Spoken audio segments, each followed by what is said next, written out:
Keith. Mr. Johnson, may we start with a WhatsApp message that Mr. Cummings sent to Lee Kane. 48313. This is dated the 3rd of March. And Dominic Cummings says he doesn't think it's a big deal and he doesn't think anything can be done and his focus is elsewhere. He thinks it'll be like swine flu and he thinks his main danger is talking economy into a slump.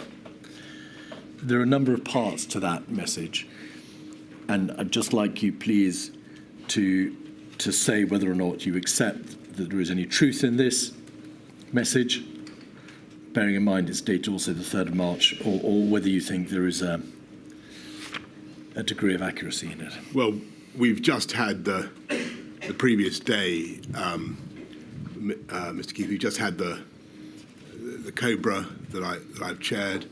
I think we're planning to deal with something that I actually think, as I've told you, is starting to be an issue of concern to me. I was, as I say, rattled by the images from Italy. I couldn't figure out why I was getting these conflicting messages about whether something could happen, the scale of the RWCS and what it was going to be. I think the part of the message that is still correct at that point is that if at that point you had asked me what is going to be the lasting damage from this, I still would have probably said it's going to be what we do to fight it, rather than the actual impact of the disease. But I was increasingly concerned about it. You have, in fact, already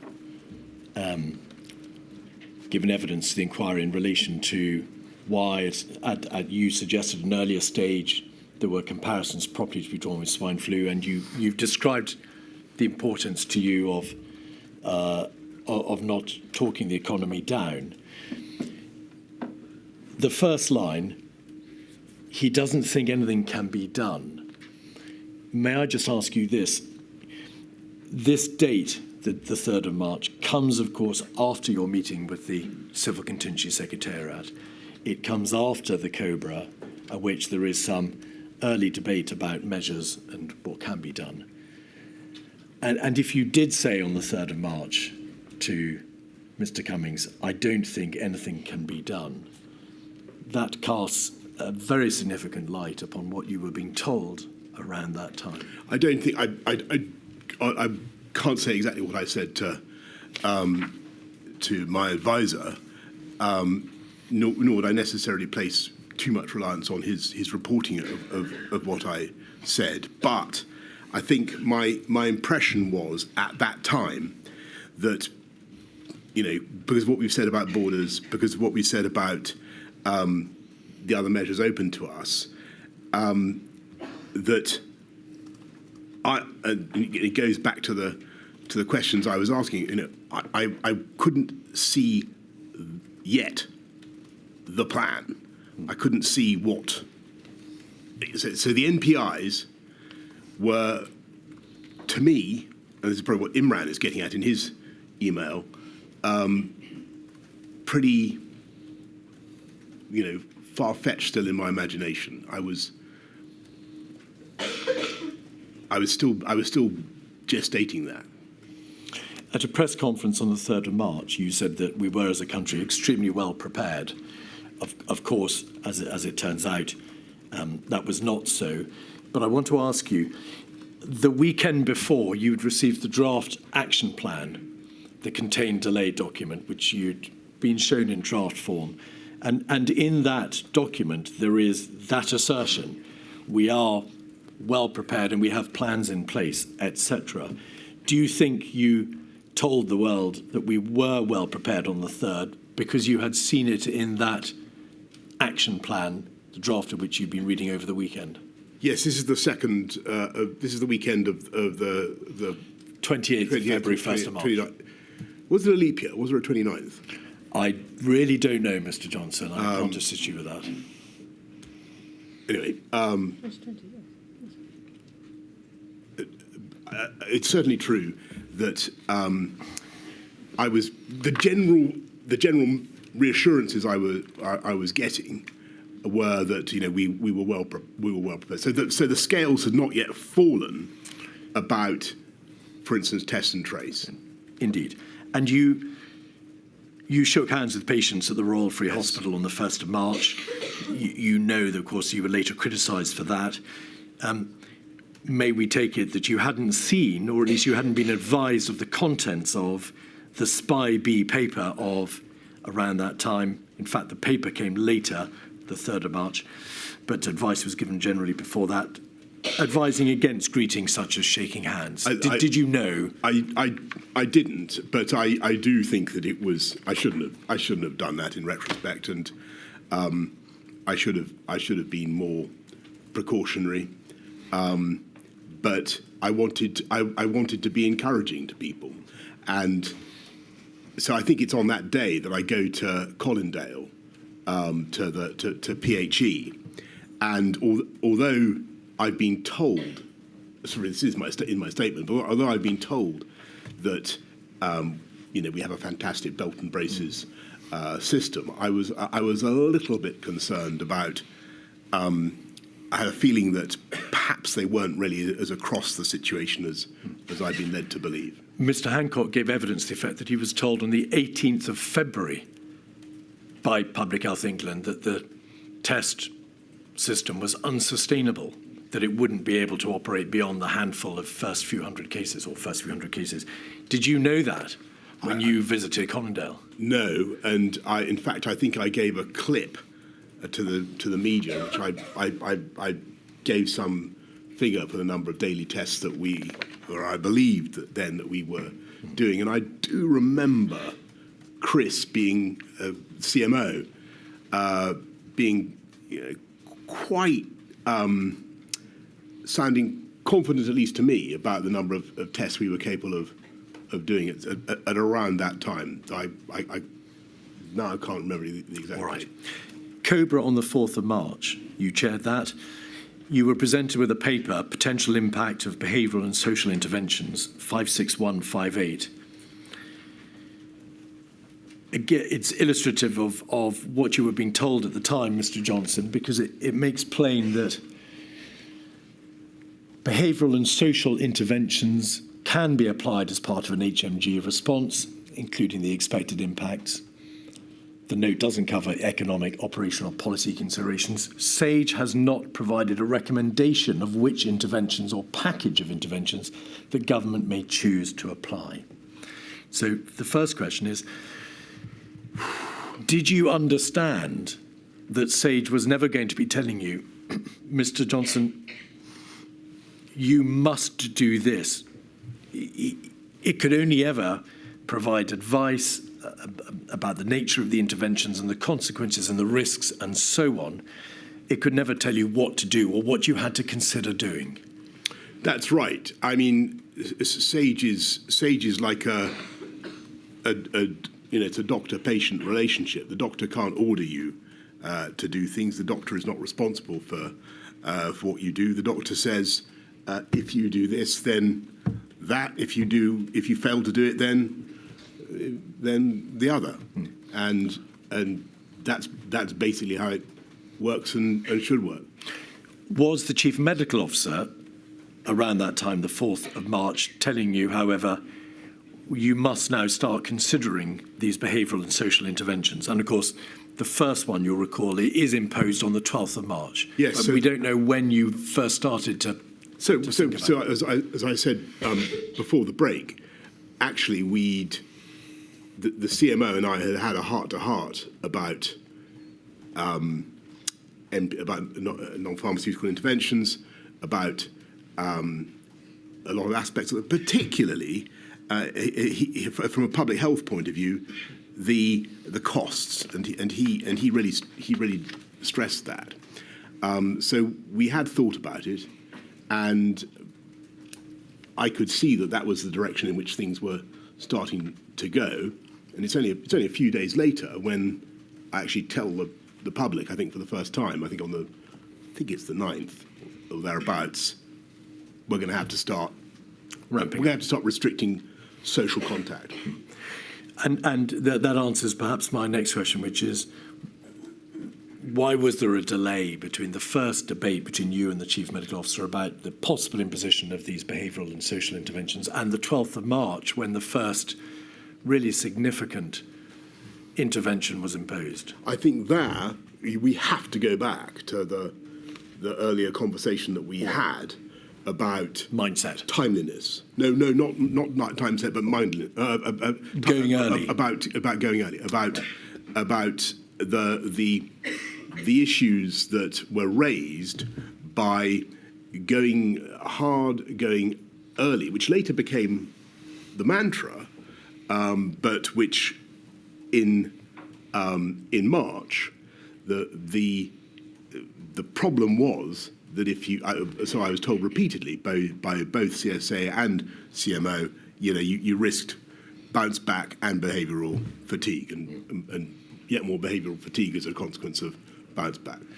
There's a graph on page 2 of this document which shows what the waves, that's to say the transmission of the virus, would be likely to be, depending on whether or not there was mitigation, that's to say intervention, or no mitigation, or moderate intervention. And you can see the different colours of the graph of the lines, Mr. Johnson, depending on whether or not they were very stringent or less stringent. So it was plain to you, wasn't it, that if no steps were taken, there would be a massive first wave. That's the black wave. But if it was reduced to some extent, there would be moderate transmission, the blue wave, and then a more severe intervention would be the high transmission reduction.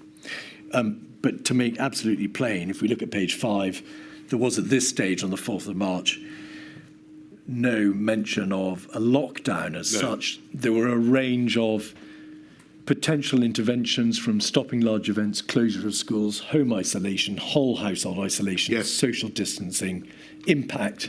We can see there on the right. All these things. But no lockdown. No, and that's quite right. So this is the sort of the double hump graph that really became very influential in all our thinking, and indeed is what, I'm afraid, tragically, is more or less what happened. But the measures that we could take to depress the first curve, first wave, were all very much couched with caveats about timeliness and not going at the right moment. And it's right to say, isn't it, that so the wording that the Chief Medical Officer used with you and spoke in Cobra on the 2nd of March must not be implemented too early was with reference to interventions, plural.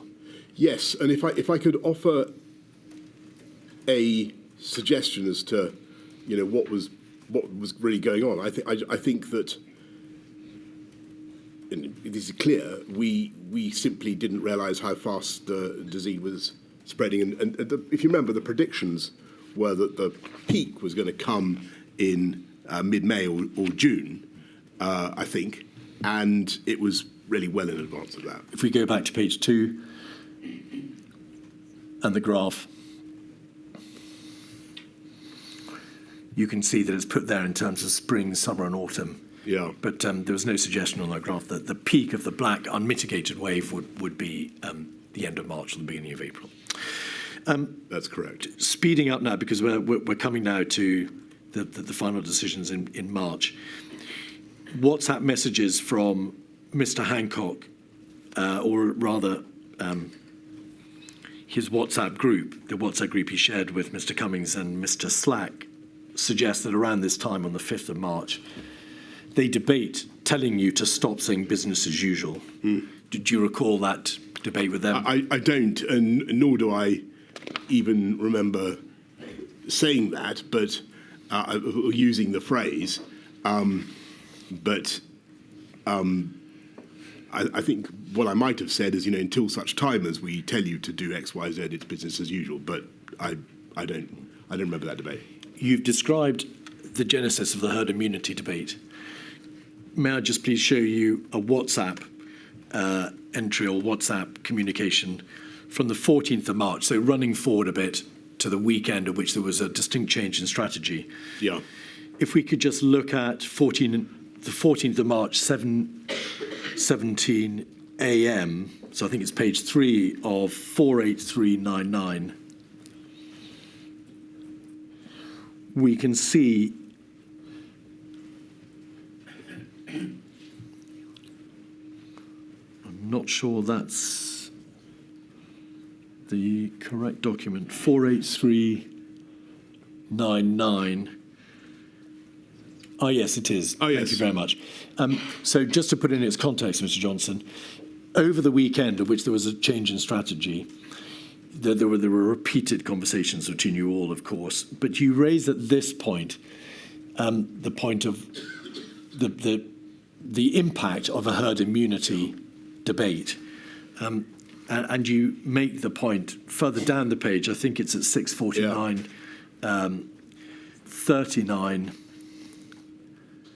Yes, here's the problem with the herd immunity argument. So just very shortly, you've described to the inquiry how the herd immunity debate arose at the beginning of March, the 5th of March. It appears that you were still debating, or your advisors and you were still debating, the full meaning of and the nature and the extent of the herd immunity debate as late as the 14th of March. It appears to have trundled on as a bone of contention for weeks.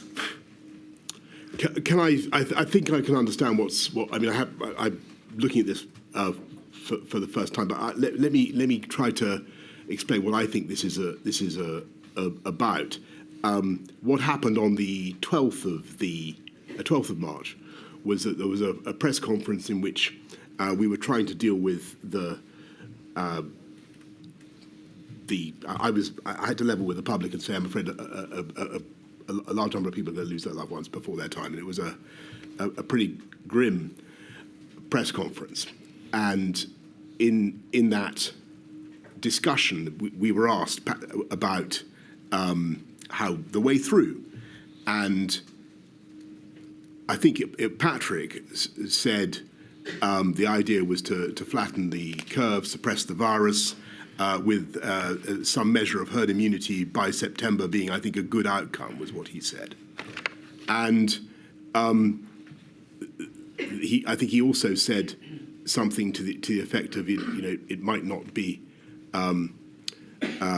you need to suppress the curve, but not, it might not be necessary to stop everybody or even desirable to stop everybody getting the virus, because again, you might want some measure of herd immunity. Anyway, that was the moment when people all pricked up their ears and say, are they trying to allow this thing to just pass through the population unchecked with a view to establishing herd immunity, which was not what we wanted, not what Patrick meant. And we had to do quite a lot of work to clear it up, because our objective was to protect the NHS and save life, and to save life by protecting the NHS. That was our objective. Our strategy was to suppress the curve and to keep the R below 1 as much as we could. We were going to use everything we could to do that. Herd immunity was going to be, we hoped, a byproduct of that campaign, which might be very long and very difficult. At the same time, in Cobra on the 9th of March, in Sage on the 12th of March, in Cobra on the 12th of March, and in an interview that the Chief Medical Officer gave to the press on the 13th, there were repeated references to the need to delay the peak of the virus as opposed to suppressing it entirely because of the risk of an uncoiled spring, of it bouncing back, yes, the second wave. If we could just have that document back, 48399, and 7:39:42 a.m., please, the 14th of March, probably page 3 of that document, 48399. It appears that this debate about herd immunity and the debate about uncoiled spring had caused you considerable concern, because at 7:39:42, you say that's why I was concerned when some on the team were suggesting last week that we actively need a proportion of the population to be infected. And then you say civil service need to grasp. What did you mean by that? So can't say exactly what civil servants I was thinking of in that context. I think probably what I mean is, look, we've set a hare running by mistake. I think Patrick, really did a huge job to try to clear it up. We all need to set the public's mind at rest and explain what we're doing. It's protect the NHS and save life, and that's the priority. Further down the page, 10:49:15. In fact, it's the 15th of March, page 6 of this document. You could be seen to be saying, given what's happened in Italy, we simply have no time. Yeah, and we can this see is that the 15th. 10:49:15. There we are. 2/3 of the way down the page, 15th of March, we have no time. We've jumped forward, but that, of course, is the Sunday, the 15th of March, in the middle of all the debates that you were having with your advisors. Yes. All right. Just to finish off some other points which you've addressed, in relation to behavioural fatigue and you being told that the timing of implementation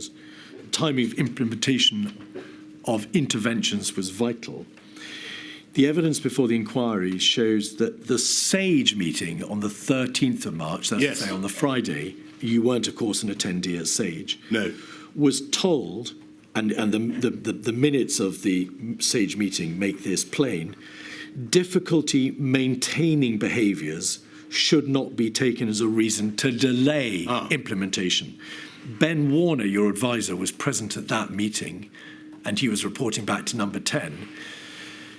Were you told that, in contrast to what you've been told about the need for timing and behavioural fatigue and so on, SAGE was in fact saying by the 13th, don't take that as a reason to delay implementation?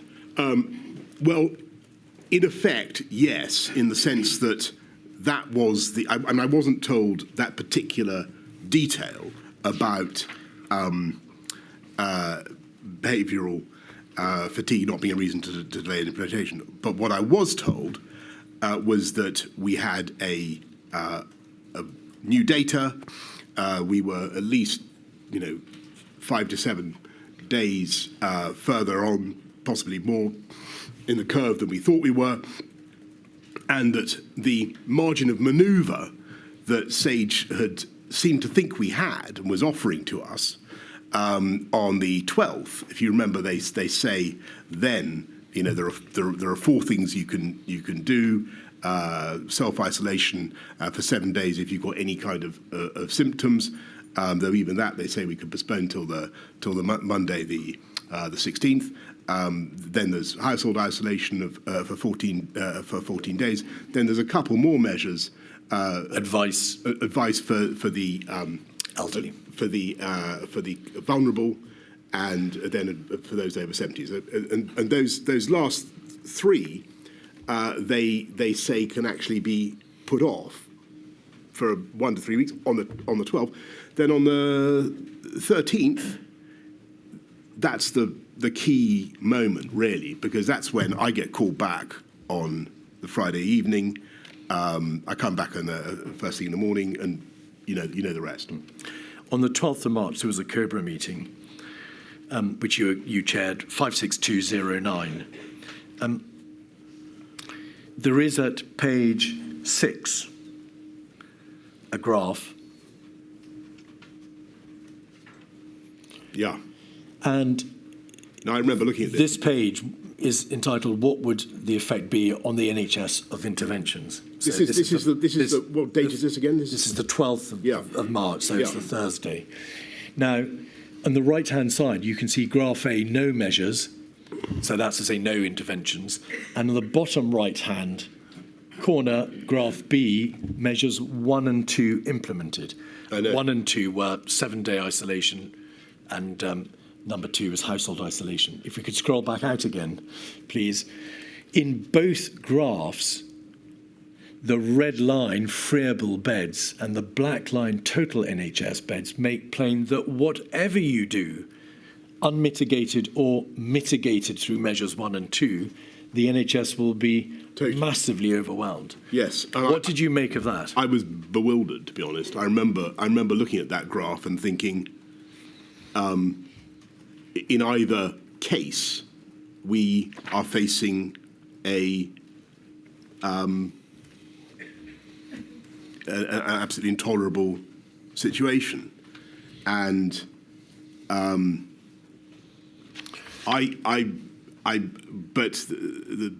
although I clocked it, I thought, well, there must be a reason why we're not being told to go urgently. Maybe that reason is all the things that we've discussed. So I have to admit, and I think I say in my statement, that I think at this point there is a certain amount of incoherence in our thinking, because that graph makes it clear that things are going wrong, and that is cleared up the following day. You didn't yourself ask, firstly, what can be done to bring the blue part of the chart below the black line? Why are we talking in terms of these modest measures, which may or may not even be imposed this week, when we've got to bring the blue part below the lines? I didn't. And secondly, why didn't you ask, why are you presenting me with this and at the same time telling me we mustn't go too early with interventions? Well, because I'm afraid, listening to the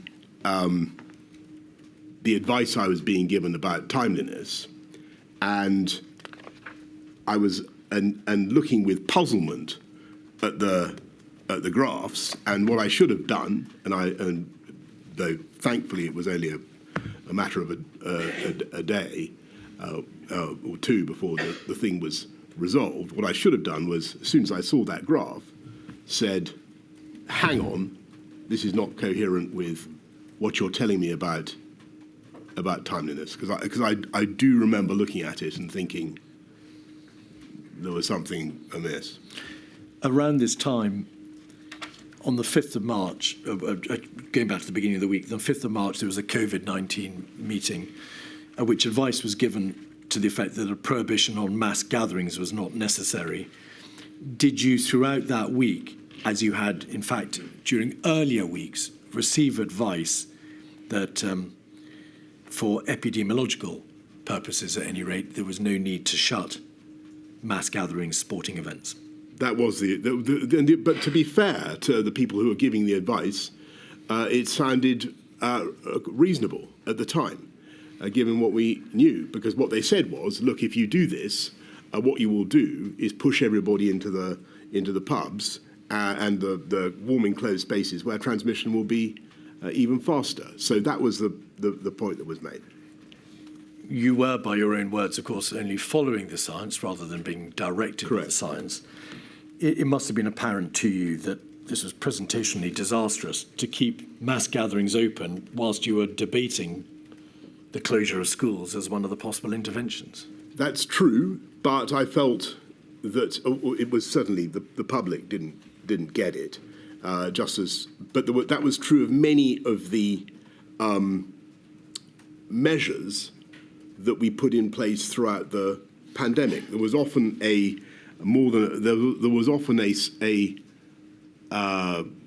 gap between the public conviction about something and the scientific certainty about the effectiveness of that measure. Borders would be an example. Masks might be another example. You've highlighted the importance of communications, Mr. Johnson, in terms of leadership and in terms of beginning to direct the country that there were terribly difficult times ahead and impossible choices to be made. The closure of mass gatherings would have sent a vital message, would it not? And I had already told people on the 9th, so several days before, that they were going to have to restrict social contact. And on the 12th, I had given them I think, a pretty powerful and, in many ways, frightening message about what was going to happen. But the effect. I'm so sorry. Sort of, forgive me. The effect of that, I think, did show up in people's behaviour. So that we are clear, the Cheltenham Festival continued the week of the 10th. There was an Atletico Madrid match. Yes. And mass gatherings, sporting events were not, in fact, shut until the following week. Yes, and as with hindsight, as a symbol of the government's earnestness, rather than just as being guided by the science, we should perhaps have done that. And I agree with you. And no doubt that was in accordance with your own libertarian instincts. Well, at every stage, I was weighing the massive costs of what we were doing to people's psyches, to people's life chances, to the whole. When you talk about an economy, you're talking about people in all walks of life who suddenly can't get to do the thing that they need to do to earn a living, and it's what we were obliged to do was very, very destructive for a lot of people who are least able to bear the costs and least able to manage it. Over the weekend of the 13th, 14th of March, there was what has been described by a variety of witnesses as that change in strategy. And it matters not for these purposes, Mr. Johnson, whether it was an acceleration of the existing plan, a change in strategy, or a redirection. There was, on any view, a significant change. It's plain from the evidence, but obviously the ultimate decision is for my lady, that there were a number of individuals who were pushing for change. Mr. Cummings, with his colleagues, Ben and Mark Warner, and also Helen McNamara and Imran Shafi, all met on the Friday night, and with Mr. Cummings' whiteboard, they worked out that immediate, much more stringent measures were required to prevent the NHS from being overwhelmed. During the course of that week, the days before that weekend of the 14th, 15th of March, it's obvious from data being provided to Number 10, we've seen part of it in that memo to Sage, showed the likely impact on the NHS. Why wasn't the lead government department, the DHSC, responsible for public health, pushing you harder during that week to introduce the more stringent changes? Why do you think that department, it appears from the evidence, was still trying to go for the squash the sombrero, part mitigation, herd immunity route, as opposed to recognising we must have suppression? We've got to stop this now before it's too late. I think probably. So my memory of it is slightly different from that account, or maybe it might be the same. But what I felt happened was that we were in a state now when we knew we had a massive problem. We knew we were probably going to have to act in ways that we hadn't bargained for and didn't and were still being developed. We still thought we had a bit of time, but not very much, probably. And that was what the scientific guidance seemed to say. And if you look at that long paper by Sage on the 12th, you can see that. And I quoted a bit of it. My impression, and I may be wrong about this, but my impression was that on the 13th, the radical change that you refer to is really one about the timeliness thing. And what I think Sage saw, and this is what was conveyed to me by CMO and CSA, was that the virus was now spreading much more rapidly in the UK than they had bargained for. And therefore, we had to accelerate. And so I think that it was a confluence of opinion, but the people I talked to on the Saturday morning were the people you'd expect. It was Chris, Patrick, Imran, Stu, my other advisors. So I wouldn't want to.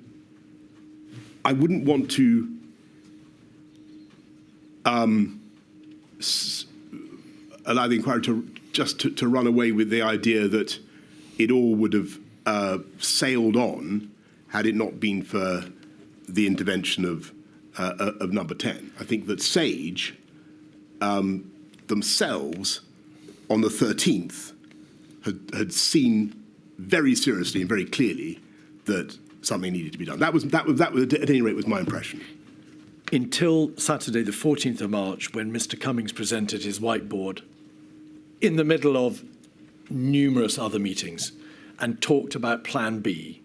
Until that point, no one in the DHSC has said, we're off the mark, we've gone wrong, we've got to accelerate and impose more stringent measures, did they? My impression is that the critical moment was indeed, as you say, that SAGE meeting when I think that a number of scientists, epidemiologists, looked at the data and said we are. I'm afraid we're off the pace here. And I think that was what happened.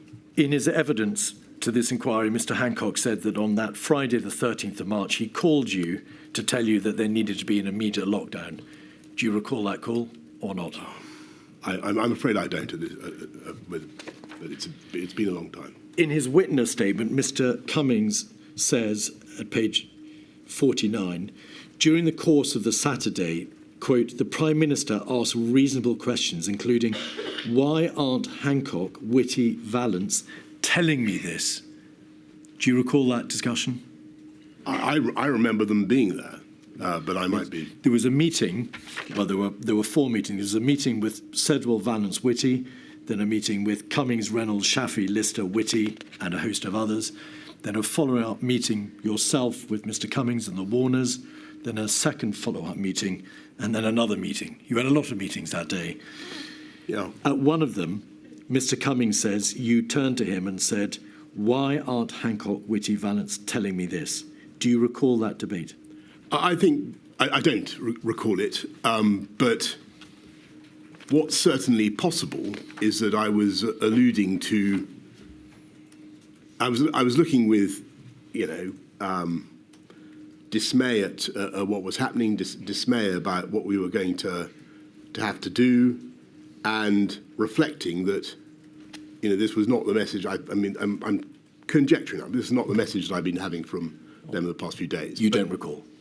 I don't recall saying that. All right. Let's have a quick look at one of the papers, the briefing on the COVID response that was put before you on the Saturday, 183889. This is the document which sets out the current plan and the proposed alternative plan. Briefing on COVID-19 response. There's a variant on the graph that you saw before, but you can see at the bottom of the page, current plan. If you could scroll back out again, we can see current plan and alternative plan at the bottom of the page. And in summary, is this correct, Mr. Johnson? Throughout that weekend of the 14th and 15th of March, there were multiple meetings. A variety of different people pushed for different speeds of intervention. We can see from the WhatsApps that some people said, go now. Other people said, we've got to move fast. But there was, in any event, a very real understanding that more had to be done, more stringent measures had to be imposed, and Cobra would have to consider all that on the Monday when it next convened. Yes. My impression was that what Ben Warner and others were doing, and I don't know about the differences in views, but what they were doing was trying to take the SAGE meeting of the previous day and really give to me the logical consequences of that. But only you could decide the strategies, and you decided, did you not, by the Sunday night when you called Sir Patrick Vallance and Sir Chris Whitty to another meeting, you decided that the alternative plan would have to be followed, and you gave, as we'll see in a moment, a number of directions as to what needed to be done. Yes, I mean, it was absolutely clear by the Saturday that we had to act, and we were out of time. The inquiry needs to ask you this. To what extent did you appreciate by the Sunday night that a lockdown decision, a stay-at-home mandatory order, was inevitable? It obviously wasn't imposed until Monday, the 23rd of March, and during the course of the week, there were a great deal many extremely complex operational issues to circumnavigate, a shielding system having to be built effectively from scratch, getting hold of data from the NHS. We can see there were real issues about the preparedness of the Cabinet Office around that time, from Mr. Cummings' WhatsApps that refer to cab off being terrifyingly shit, no plans, totally behind the pace. Was it a question, A, of you deciding that there had to be a lockdown, but that time would be needed to put it into place, or B, you would start the arrangements which could accommodate a lockdown, but that decision wouldn't then be taken for another week? I think that looking at the graphs, I was reconciled, or getting increasingly reconciled, to the fact that we were going to have to do a huge amount more to suppress the virus. And I, just to get back to an earlier point, this was not something we'd done for a country that had been through. It was hard to get one's head round. The legal complications were enormous. How to do it, as you rightly say, Mr. Keith, that all that needed to be worked through. We had started the bill a long time ago. I mean, 5th of February we start the coronavirus bill. But I think my state of mind then is I'm now more or less in virus fighting mode. I'm thinking we this is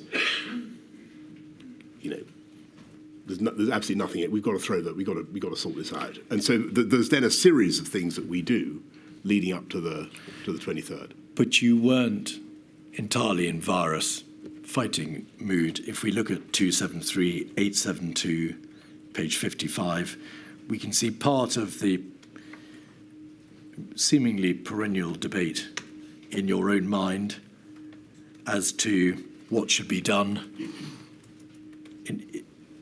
Mr. Cummings asks Lee Kane if you could just scroll into that screenshot. Get in here, he's melting down. Yeah. Richie saying bond markets may not fund our debt. He's back to Jaws mode. I've literally said the same thing 10 times and he still won't absorb it. I'm exhausted talking to him. I've had to sit here for 2 hours just to stop him saying stupid things. Mr. Johnson, you would be inhuman, perhaps, if you hadn't, in that terrible week, oscillated and backed and veered in your own mind about what had to be done. But is it fair to say that you made your doubts and your oscillation clear to those around you? I think it was my job to address all the consequences of what we were doing and to test the policy, which I was, as you can see, determined that we deliver and get on and do, and it was, even though it was a completely novel policy, absolutely a dramatic thing to do. What he's referring to here is a conversation with the Chancellor, where I'm talking about the downsides, I'm talking about the costs, and how negligent it would have been, totally negligent, not to have had such a conversation, not to have gone through with the HM Treasury the economic ramifications of what I was proposing to do, I need to do that. It didn't in any way. I think the key thing is, it didn't in any way stop us, divert us from the crescendo of actions that we took. Forgive me. The suggestion is not being made here that you, having reached a view on public health grounds, took yourself off to speak to the Treasury and see what arguments needed to be made properly on behalf of the economic consequences that would ensue from a lockdown.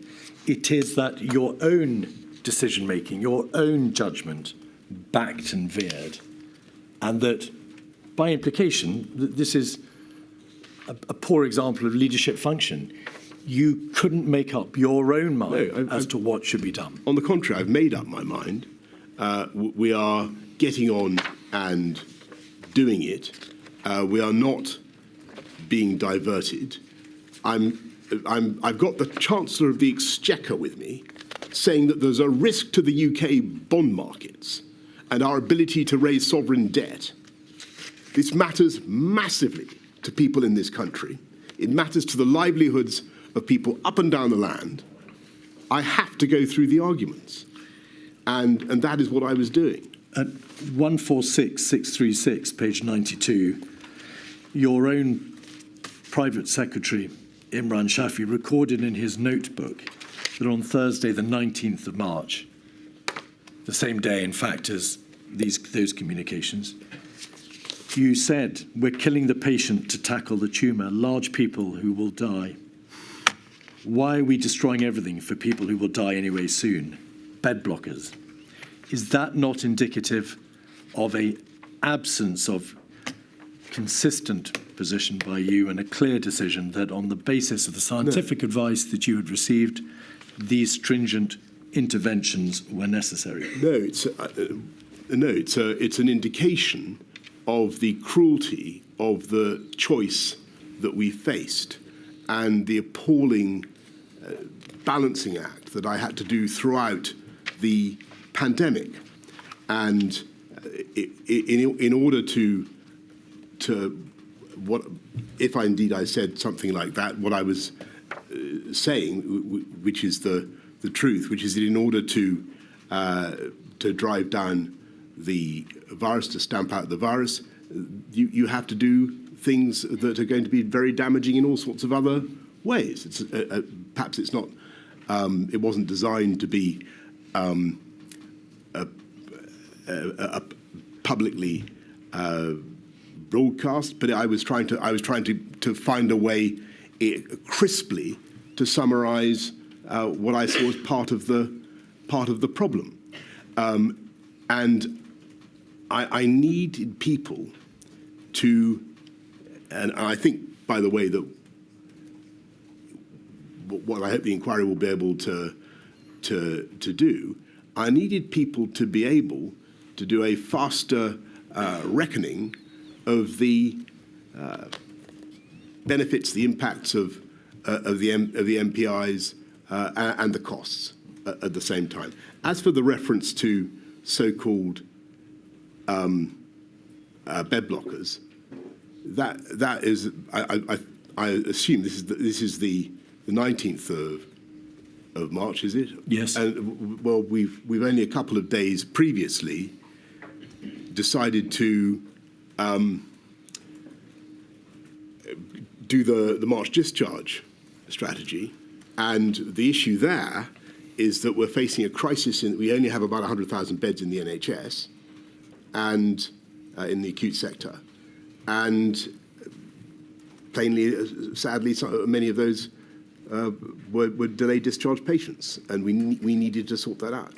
Two other issues in relation to the Thursday and the Friday.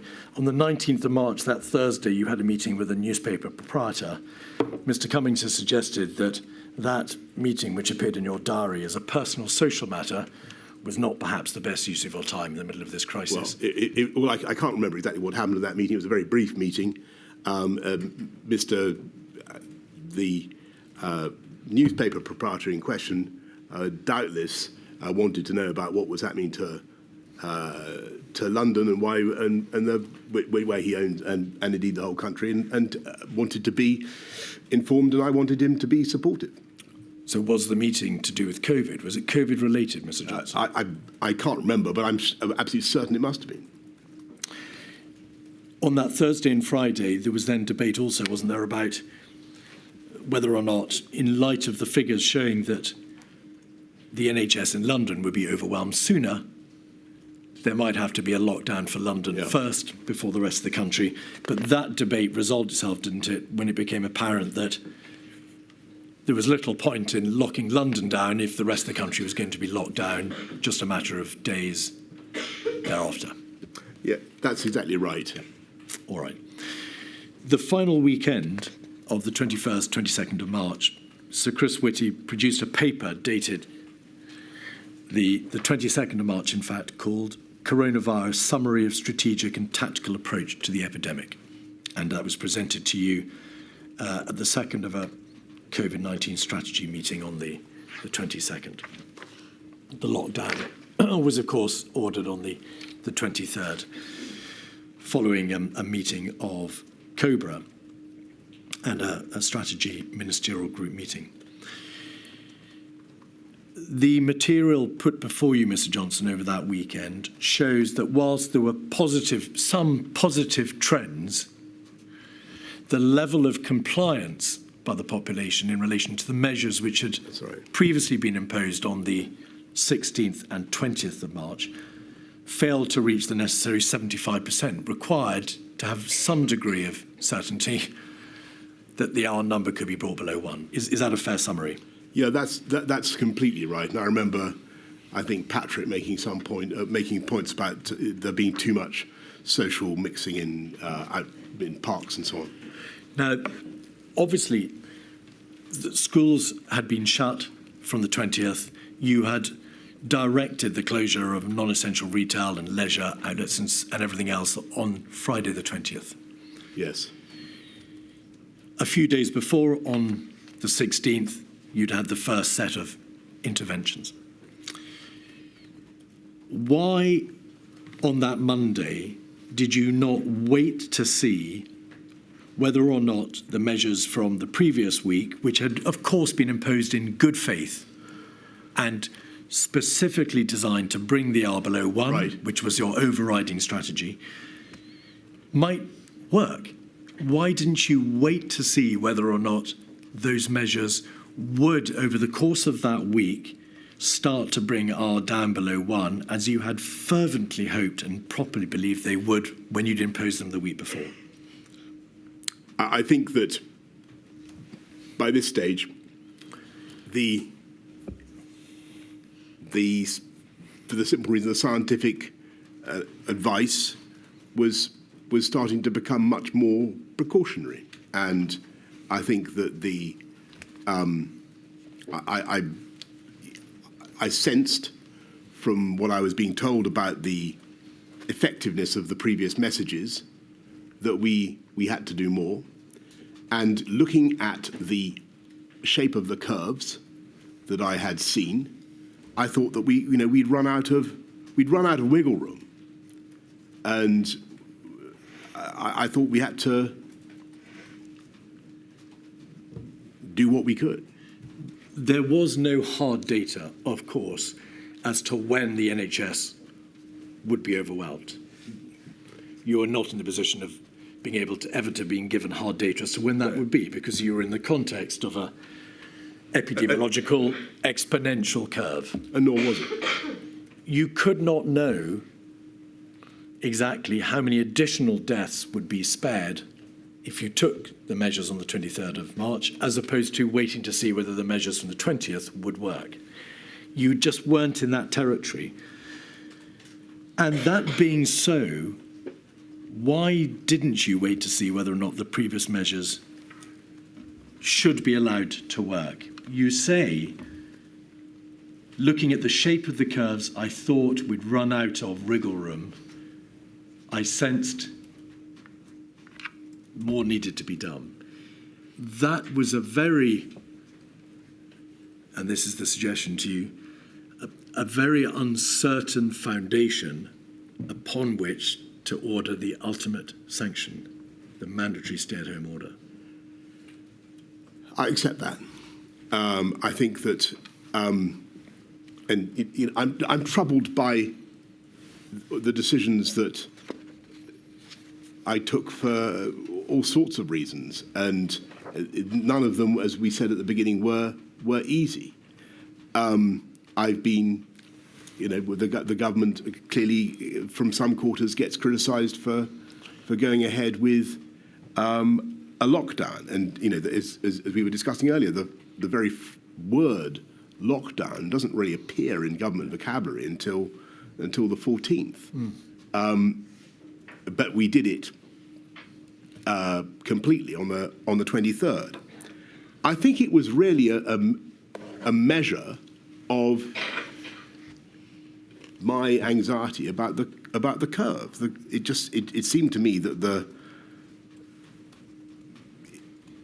I no longer had the luxury of waiting. It was over. We had to what I was hearing from the scientists, my sense that probably they were right to be doubtful about the efficacy of the measures. I had a hunch that might be correct. I couldn't know. I thought we could know. I thought we were out of time, and we had to do everything that we could, and so that's why we went to. We closed schools on the Friday. We closed non-essential retail, and then we do the stay at home on the Monday. But on the Friday, when you closed the schools and you shut the retail, you weren't at that stage. You hadn't at that stage already determined that there would be a lockdown on the Monday. That decision was only made in light of the information over the weekend about levels of compliance. I think that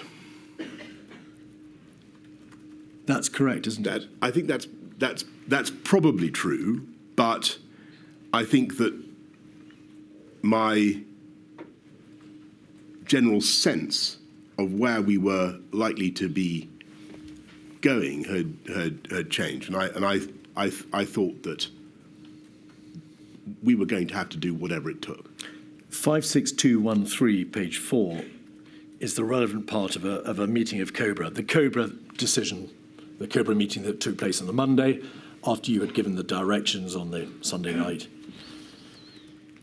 COBRA considered whether or not that additional social distancing measure, that is to say, a mandatory stay-at-home order, should be imposed. This meeting took place at 5 o'clock on that Monday. If you look at the current situation update in the first 3 paragraphs, you will see a reference to the figures for compliance being positive in part. For social distancing measures, the figures were positive and showed there had been an encouraging drop in footfall, but in some areas these were not where yet at a level that was acceptable. But park attendance, paragraph 3, had gone up by 200%. And you'll recall in the press pictures of thousands of people attending parks across the land, and queues in shops had increased. There were regional differences and there were lower compliance rates in some areas outside London.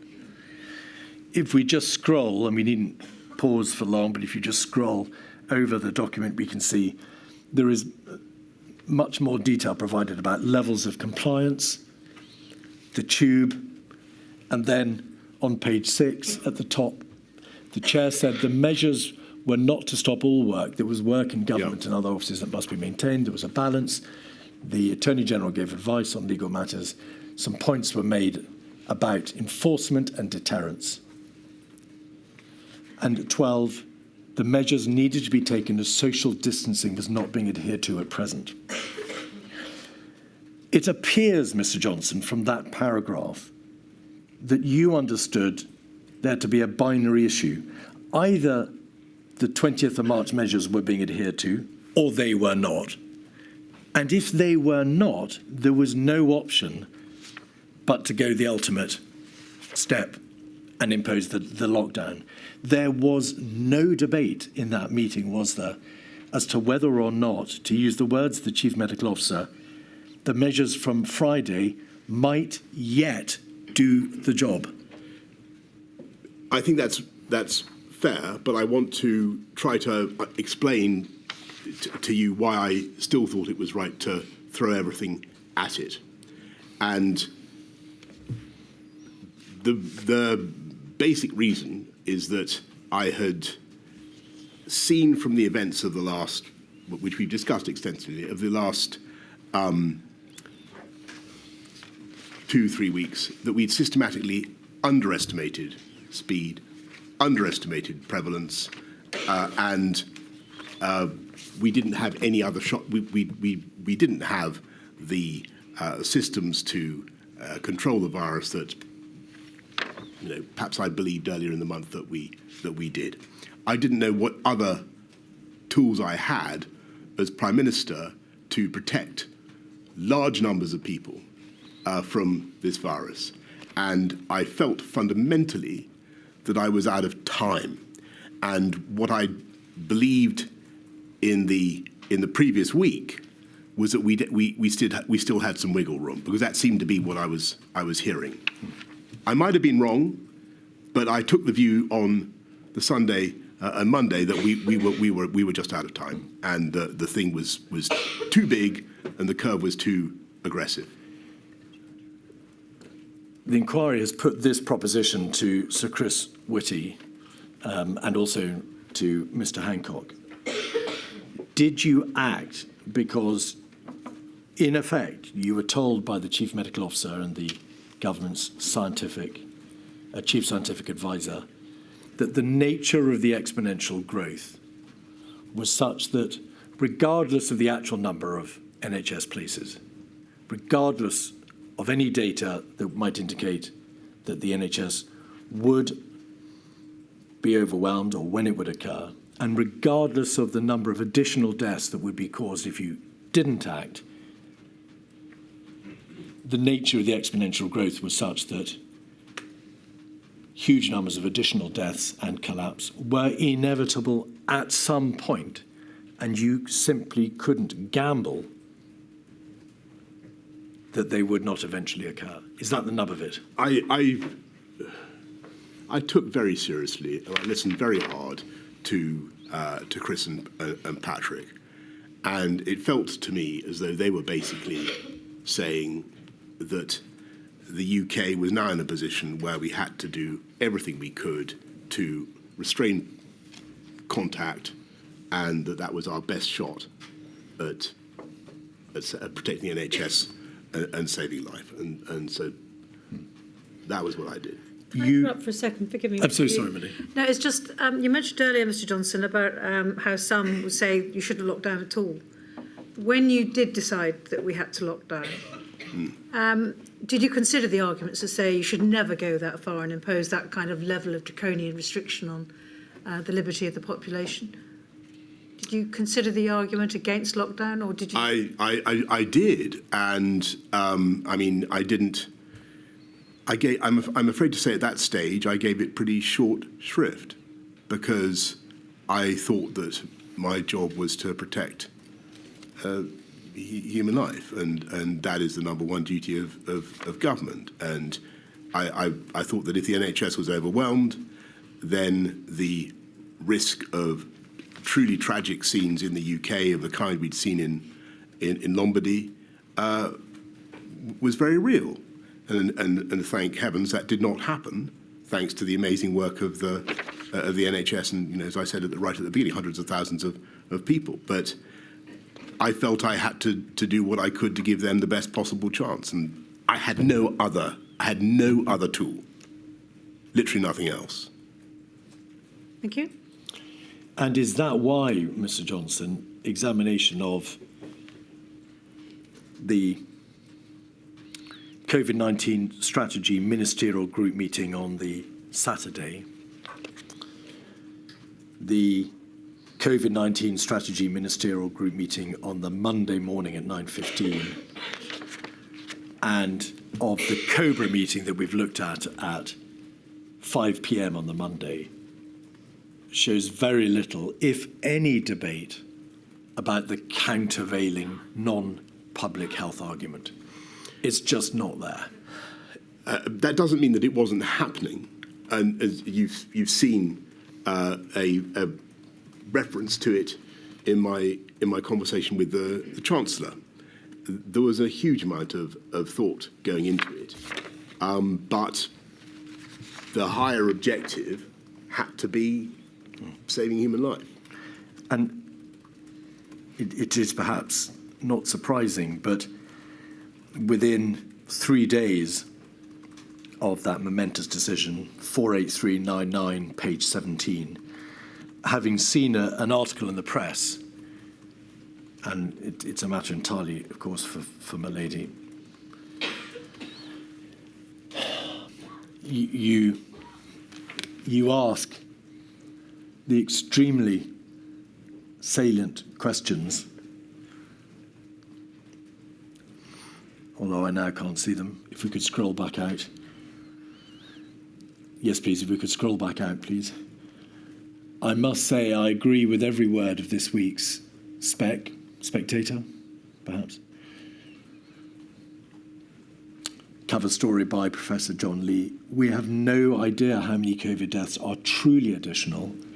When COVID fatalities are recorded, we have no idea whether it's merely present or actually the cause of death. We have no idea what proportion may have had the disease asymptomatically already. So we've taken these extraordinary steps without being truly sure how deadly it is. And is those expressions of doubt, Mr. Johnson, why you said earlier that the basis upon which you proceeded was one of precautionary approach in public health terms, because in the absence of any hard data, you believed you had no option. I couldn't take the gamble with public health, but I was conscious that, you know, we've had the argument about the discussion about behavioural fatigue. That takes many forms. One is that the media, understandably, a lot of the media need a proper explanation of why this is necessary and how it's working, and they need and I really think that we need to, there is still work to be done in this area, and so here I'm saying, we need to, if we're being attacked for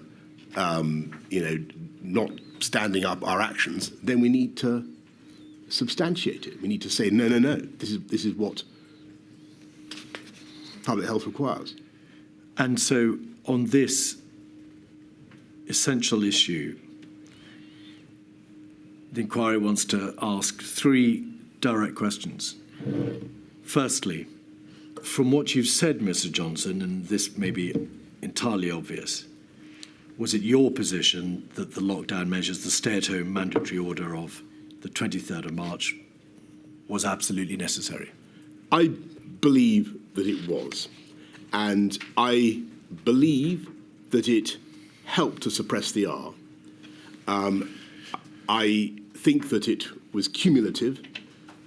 I think that the R started to go down as a result of a series of things that we did, and also, frankly, as a result of popular anxiety about COVID anyway. But I've got to tell you, in all honesty, I find it difficult to quantify the impact that those measures had.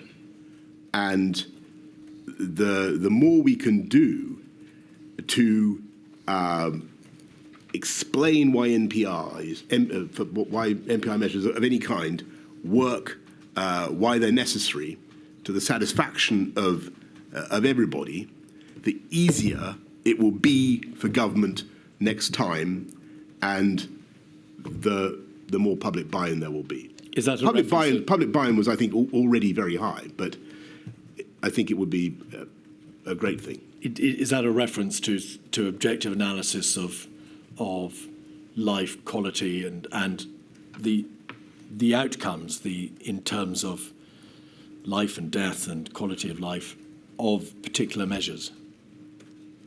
I think that what we all need. So I think that you asked, did the lockdown work? Do I believe that it worked? I do, but as a layperson, I would like that. And I saw the Royal Society study on this that I think Chris had a hand in generating. It was very interesting, but I think we need to understand with a lot more granular clarity exactly what these NPIs deliver. I think that was Sir Patrick Vallance's predecessor, but it matters not. Oh, forgive me. Is that the report into what the nature of No, interventions are? It came out after the pandemic. It was indeed came out just before this inquiry. That's right. All right, and on that first proposition, you accept, of course, that because the government did not wait further to see whether the measures of the 16th and 20th of March would work, we will never know. Yes, but I had got to, and I suppose that's scientifically, regrettable. But I thought we had no time to fight. We couldn't wait. The second question: do you assess that if the government had acted sooner, had awoken to the true nature of the crisis and the seriousness of our position, and had imposed the measures of the 12th, 16th and 20th of March earlier, when the degree of viral transmission in the country was lower, that is to say there was a lower prevalence, then the need for a mandatory stay-at-home order, which of course was on the cusp of the decision-making on the Monday, the 23rd of March, might have been avoided? Well, that I have to say that I doubt, but I don't know. I think that the virus is extremely contagious. I think that it was going to describe a pretty nasty curve, almost whatever we did. I'm not certain that we would have been able to avoid the extreme action that we eventually took by acting a few days earlier. But I would defer on that to scientists. And the third proposition, based upon, in part, the evidence from some of the scientific witnesses who have given evidence in this inquiry, on the premise that the lockdown was necessary on the 23rd of March, was it nevertheless imposed too late? Could it not have been imposed earlier had the government been rather more alert in middle to late February and in early March, had it not been blindsided to some extent by the debates about herd immunity and not going too early and behavioural fatigue and so on, and understood properly the data in its possession, thereby allowing it to impose the lockdown in the weeks of the 9th or 16th of March? I think that all your conditionals I would delete, except the one about the data. I think that was the key thing that that SAGE lacked, and it was the sudden appreciation that we were much further along the curve than they'd thought. We weren't 4 weeks behind France or Italy. We were a couple of weeks, maybe less, and they were clearly wrong in their initial estimation.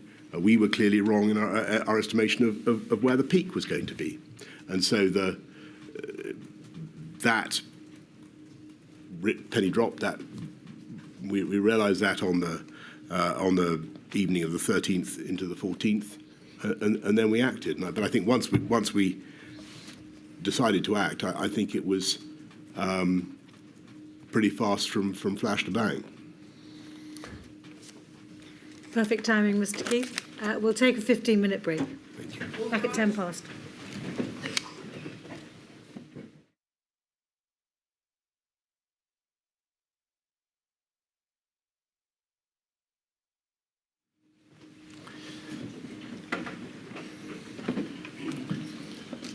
Keith.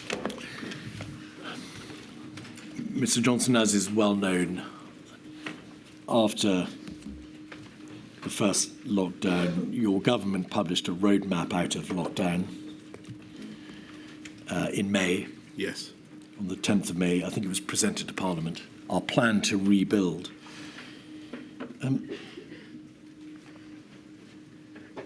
You make plain in your statement that you were extremely keen to reopen schools. Was that because you felt that keeping children out of school was arguably one of the greatest harms of the lockdown? Absolutely. You addressed the nation on the 10th of May, and you included an instruction that those who could not work from home should be actively encouraged to go to work. So, to use your words, work from home if you can, but you should go to work if you can't work from home. The witness statement from Mr. Sunak expresses how he was frustrated that there was, as he sees it, over-compliance with the stay-at-home messaging. And he believes that the possibility, or rather the likelihood that many people would ignore the active encouragement to go to work and not go to work had an exacerbation of exacerbated the economic impact of the lockdown. In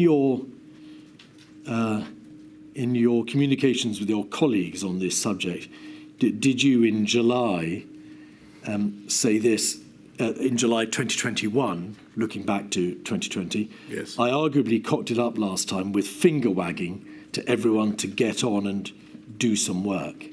Do you recall saying that, expressing regret a year later that you had got the work from home if you can, but go to work if you can't work from home message wrong?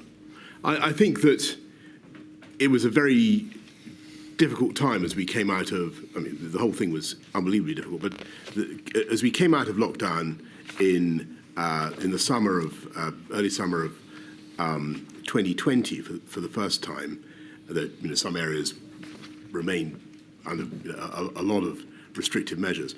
I felt strongly that the people had made such a sacrifice to get the R down that we must try to allow people some freedom, and I wanted the the benefits of the exertion, as it were, the effort to get the R down to be felt throughout the country, for people to be able to do things again. And I think it's probably true that I wanted to see people back back at work, and I think that psychologically, emotionally, a lot of people were in a very different place, and they felt that they'd seen a terrifying pandemic. They were still very apprehensive, and they didn't want government lecturing them about what to do. And so that's probably what I'm getting at. Was the speed of the release very hard to gauge? Very. In Sir Patrick Vallance's diaries, 273901, at page 66, he describes you as being very bullish and wanting everything to be released sooner and more extremely than we would. By we, he means the scientists. And then page 92, in the context of a meeting with the Prime Minister, actually having a discussion about letting it rip. 624 on the 12th of July, Prime Minister still wants to push opening too fast. And if you just pause there, then on 94215, which is a WhatsApp group extract between yourself and Mr. Hancock in the top team group on the 15th of July, you say, I was calling because I'm very worried about winter. Yeah. We've gone fast on releasing lockdown. I'm getting no traction on doing what's needed to protect the NHS. Cases in track and trace are starting to rise. Of course, that's dated the 15th of July, by which time the NHS track and trace system was up and running. So may we presume from these messages that it was very difficult to decide whether you were going too fast, whether you were wanting to reopen, let it rip, to use your words, or whether or not, in fact, you were going too fast and then becoming overly concerned or concerned about the winter and the rise in cases? Yes. Well, so first of all, on this, the WhatsApps with Matt here, I think you've got to remember that this is a cabinet minister also thinking about his budget. If you read that carefully, you can see that what he's really saying is he needs more money, which is what all secretaries of state rightly do in their messages. So that's part of the conversation. But clearly, the issue was that I think I always realised, and certainly nobody disagreed with me, that when we came out of lockdown, when we went into lockdown, as Patrick said in that first important press conference on March the 12th, you can push it down, but with an unimmunised population, it will bounce back. And so I always knew that throughout the summer we were basically in remission, as it were, and that the thing would come back. And it was a very difficult judgment to make. You said that the last WhatsApp in the top team group there on the page on the screen may be reflective of a Secretary of State being concerned with money. Isn't that your wording, or have we misread this? This is you saying I'm very worried about winter, and him saying what's the evidence on rising new cases, or is it the other way around? We can't tell from the wording. I may be totally wrong about this, but I read that as being Matt in the green to me. All right. Saying we can take a risk on releasing lockdown, or we can take a risk on not building up the NHS this winter. And what he's really saying, like all good secretaries of state for health, is give us the money, and that's what I understood partly. But also what he's saying is the cases are rising, and that's, and that was no particular surprise to me. The question in the summer autumn is what's the tactics? The objective is still protect the NHS, save lives. Do we have any new tactics now? And it was apparent to the government and to you personally, of course, that cases started going up. At a relatively early stage, they plateaued, of course, but they came right down after the lockdown, then they plateaued for a while, but they started to go up in July. So well in advance, in fact, of the Eat Out to Help Out scheme, well in advance of September, October. That's exactly right. And contrary to, our hopes in the early phases, certainly by the end of May, beginning of June, there is a very small percentage of the population has antibodies. So you're looking at a huge number of people who are still potential COVID victims, and that's very, very difficult. And in fact, the percentage of the population that had been immunised by virtue of infection was very, very low. It was around about 6 or 7%. That's exactly right. All right. And that, of course, was therefore dispositive of the arguments about herd immunity. Correct. Because, in fact, very few people were immunised by virtue of infection. You've got it. As it happened. All right. Now, To divert to a completely different subject, the devolved administrations, please. In your statement, you say that the interests of the devolved administrations did not always align with England's or the United Kingdom's interests. That's an inevitable part of a devolved system. Yes.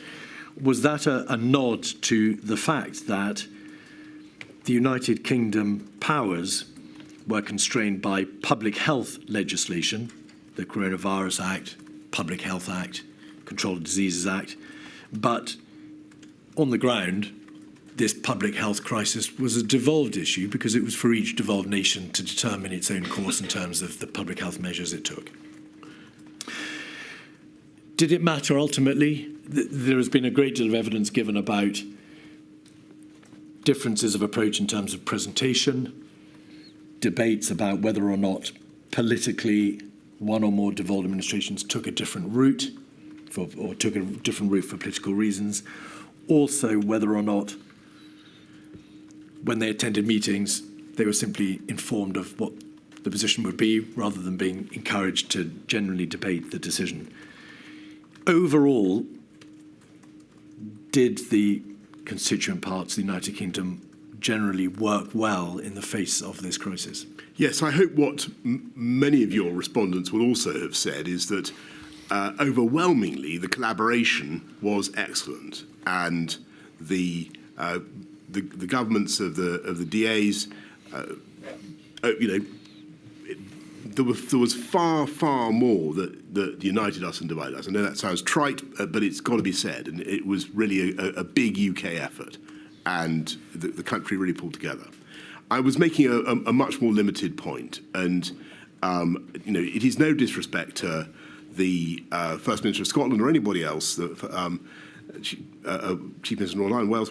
They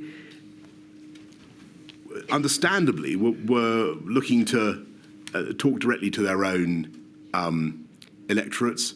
There were going to be times when they differed from the main UK government message, and I thought that was sometimes at risk of being confusing at a time when we really needed to land messages simply. And I could see, and people were endlessly playing back, but Scotland says this, England says this, Wales is doing a firebreaker, circuit breaker, and so on. You didn't, I think, perhaps help yourself, though, Mr. Johnson, in this debate, because emails between Mr. Cummings and Helen McNamara show that Mr. Cummings said the PM's view and mine on Cobras, this was in the context of debate about who should attend Cobra, is they're hopeless as decision-making entities and actively cause trouble for communications because some attendees at Cobra, and Mr. Cummings had in mind the devolved administrations, leak immediately afterwards. Well, was that your view?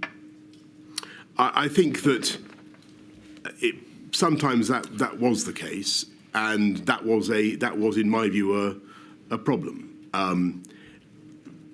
Perhaps we could have found a better way to manage it, but that was certainly one of the problems.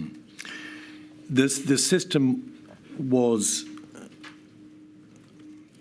understood not to be working particularly well in terms of the government structures, the systemic structures at the top, and in relation to the relationship of the DAs, because there was the series of the 4 ministerial implementation groups between March and May, and they were then done away with and replaced by COVID-S and COVID-O.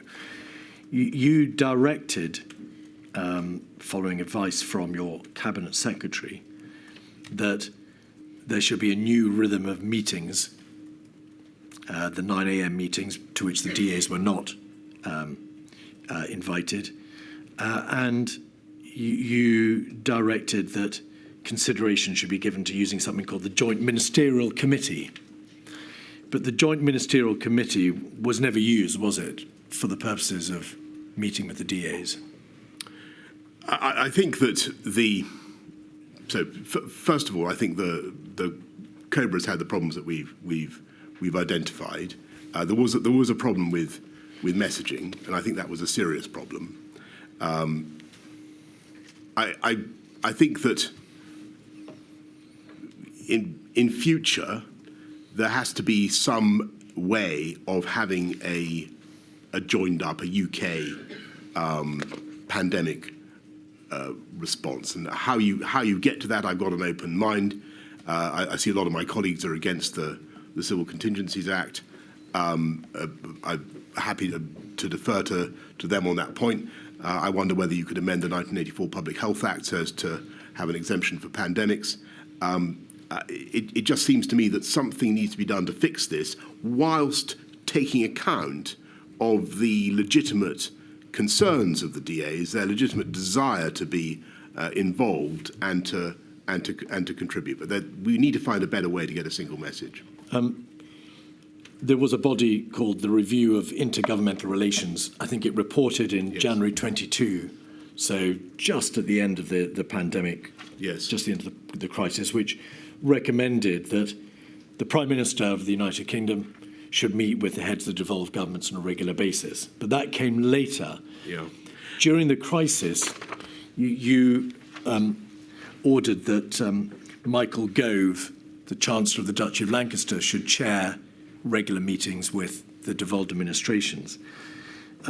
But there were difficulties, whether or not, in setting up that structure. It took time for those meetings to be arranged. Do you recall that? I don't recall the delay, but I do remember asking Michael to do it. I think he was ideally placed to do it. I think he did a very, very good job of working with the DAs. That didn't stop some of the raggedness that I've talked about. If I had my time again, with hindsight, I think it's an area where I would have tried, even though I was very pushed for time, I would have tried to spend more time with the DAs and really try to bring them with me. But I'm afraid it may just be that I'm overestimating my ability to get a consensus. I think there was always the risk of divergence. Well, you may, with respect, be misrepresenting your true views, because in your statement you said it is optically wrong in the first place for the United Kingdom Prime Minister to hold regular meetings with the other DA First Ministers. I think that's. I happen to think that's also true. They can't both be right. Well, I think that. Sometimes you can do things that you think are, constitutionally a bit weird. If it will help the general cause of fighting the pandemic. Let me summarise. I think that there's an issue. It's not a huge issue. Nothing like as big as many of the other issues that the inquiry needs to look at. But we do need to sort it out. We need a better way to get a unified message for the UK. Mr. Johnson, you didn't try very hard, to use your words, to bring the DAs with you, because you took the view that optically it was wrong to be seen to be meeting with their First Ministers, because it might look like a kind of, to use your words, mini EU. You asked the Chancellor of the Duchy of Lancaster, Michael Gove, to chair the meetings instead. And you made it quite plain to the First Ministers of the devolved administrations that you had taken the view that they were prone to leaking from the COBRA meetings and also prone to taking decisions in this public health crisis for nakedly political reasons. Well, I'm not certain that I said that to them in so many words, but maybe you've got some evidence that I did. I certainly thought that was a risk, and from time to time, I felt that the coherence of the UK message was being undermined, and there's got to be a way to fix it. I thought Michael did an excellent job. I sometimes wonder whether I could have done more in that respect myself, but frankly, I doubt it. There were obviously divergences of approach, both in relation to the substantive responses to the crisis, tiers, fire breakers, circuit breakers, and what was done in relation to schools and so on. And there were also differences, were there not, in relation to public communications. So the messaging across the United Kingdom wasn't always pointing in the same direction. Ultimately, did it matter that there were those differences of approach epidemiologically, or that in terms of communication, you were not all singing from the same hymn sheet? I think it did matter. I think that clarity and unity of message was very important. Data. Plainly, the United Kingdom government was, where it could, taking decisions in relation to what should be happening in each of the 4 nations of the United Kingdom. As I say, not directly in public health terms, but obviously it was trying to apply an allied or an unanimous approach. Did you feel that you, as the Prime Minister of the United Kingdom government, had sufficient data, sufficient scientific advice as to what the position was on the ground in each of the other nations epidemiologically? Well, I think that when the pandemic broke out, we were short of data about many things. We didn't even know the number, I think I said in my statement, we didn't even know the number of beds in the NHS. And it took a long time to extract relevant data. There was a general continuing concern raised with you because Ms Sturgeon wrote to you in September 2020 about whether or not the devolved administrations were receiving enough financial support in order to be able to enable them to put into place the public health measures that they had ordained. In essence, because they are devolved nations, they don't have access to the same levers of fiscal power as the United Kingdom government. How was that issue resolved, or did it continue throughout the crisis?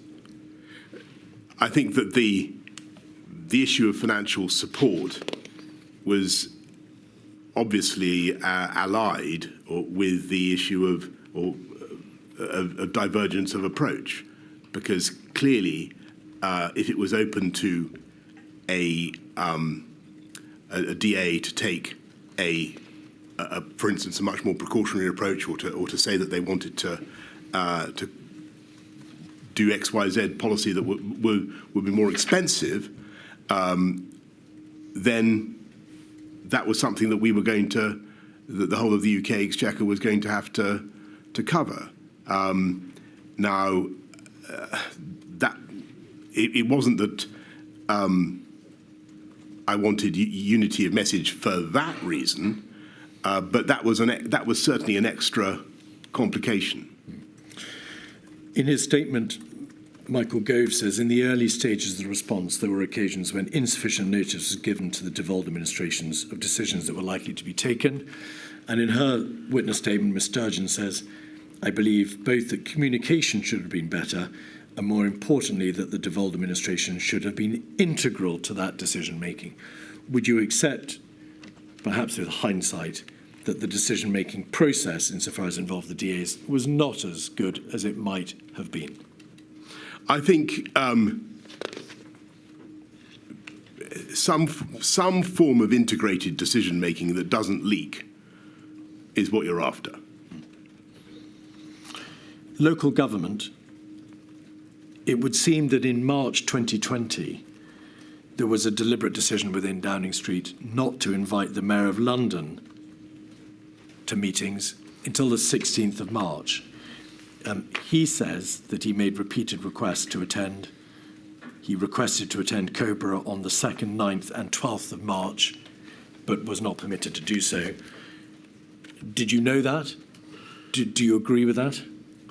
Certainly, London was very, very much in the forefront in the early stages of the pandemic, and I know that the Mayor of London was repeatedly consulted by my advisors in Number 10. I'm sure that there was a lot of traffic between them and Sadiq Khan. I think that he was invited to a meeting from memory, on the 16th. I may have that wrong, but I certainly spoke to him pretty early on. But as you said right at the end of the last session, we began by thinking we might do London first, but then we dropped that idea. the Mayor of London was not invited to the government's formal crisis machinery, COBRA, until after the first national measures had been imposed by the United Kingdom government. Is that correct? And that is because we didn't, in the end, do London first measures, and there was some sensitivity about other metro mayors. I think in relation to the metro mayors, save on one occasion, the 12th of October, when the Mayor of Liverpool, Andy Rotherham, attended, no metro mayor was invited to attend COBRA at any time. Right.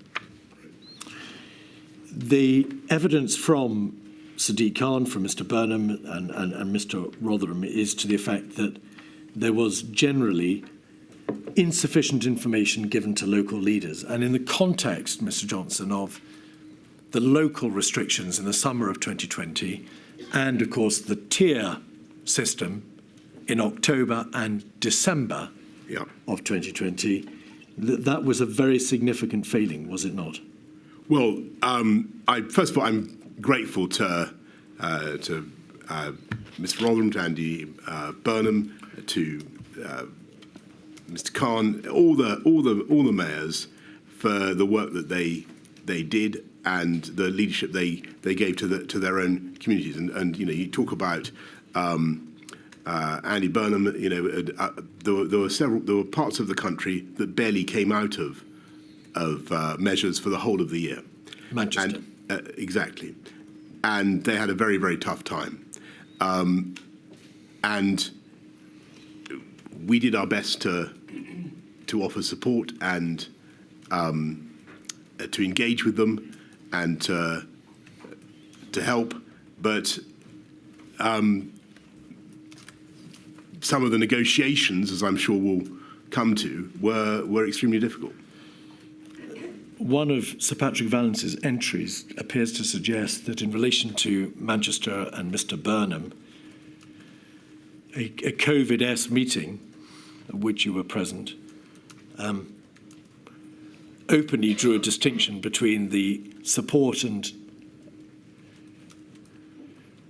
measures that would be given to Manchester as opposed to Liverpool for nakedly political reasons.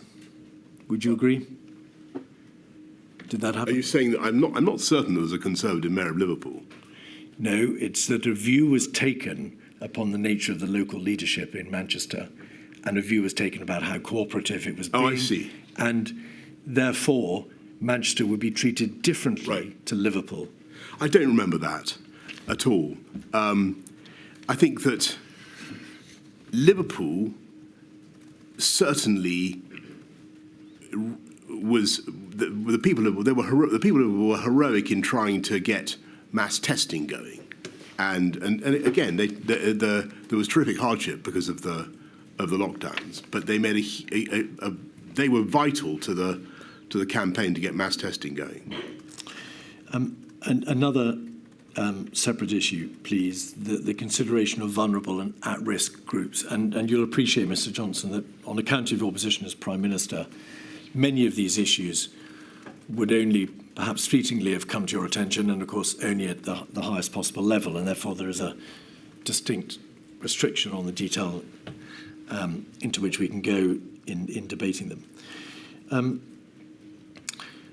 Helen McNamara, in her statement, makes this general point, that across the advice and discussions in the Cabinet Office and in the heart of government, there was a striking absence of humanity or perspective about how people or families actually lived. And her sense was that the group of people in your inner coterie and in the Cabinet were a most homogenous group of people, and were taking decisions that probably called for a much broader representation across society. Would you agree with that general proposition? I think that there is some force in that, and I mean, but so some force in the description of the people in and around those meetings at some of those key times. I don't accept what Helen says about the measures that we took, but it is certainly. I know she said some things. I think, and I'm pay tribute to Heather. She did an amazing job. But I think that it is not right or fair to say that policy was conceived and driven forward without regard to the particular needs of women, for instance. A huge amount of thought went into the question of hidden harms of domestic violence. There was the access to abortion, to drugs necessary. We put money into.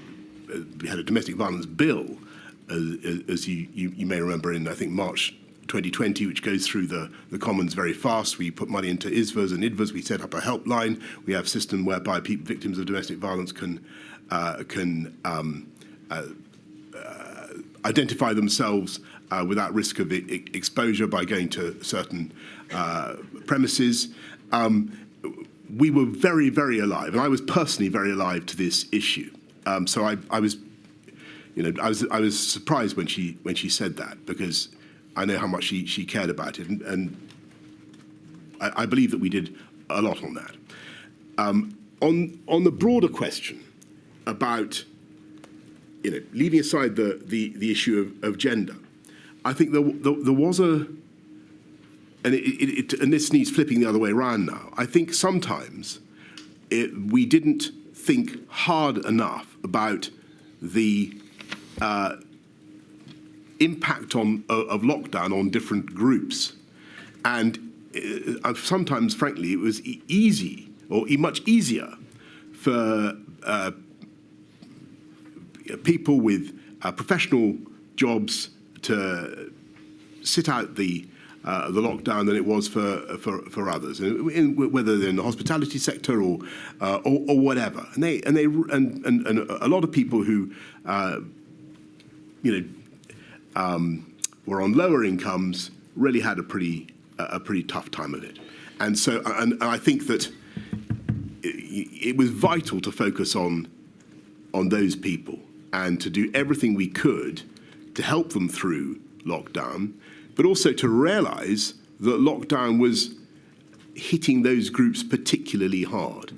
And for me, that was a reason why you had to be so careful about going back into a national lockdown in October, November.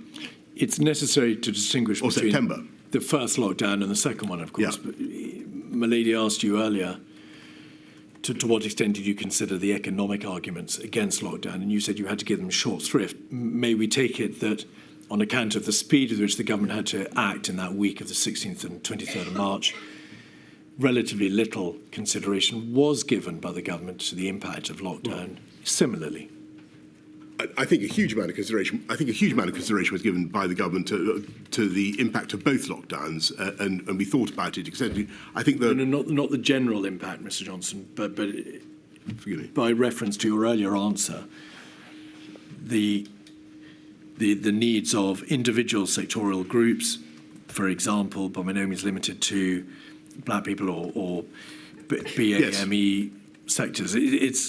It wasn't something that was at the forefront of the government's consideration in that week. So both lockdowns were at the forefront of our consideration in their diverse impact, but also COVID was a subject of consideration because of what appeared to be its diverse impact. And as I'm sure you know, we commissioned a lot of work into the way COVID seemed at first to be striking particular communities harder. But that wasn't apparent till April.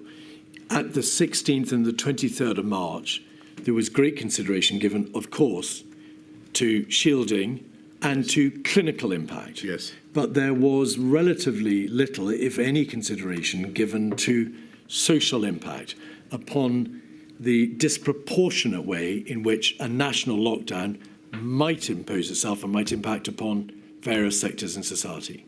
That's correct, isn't it?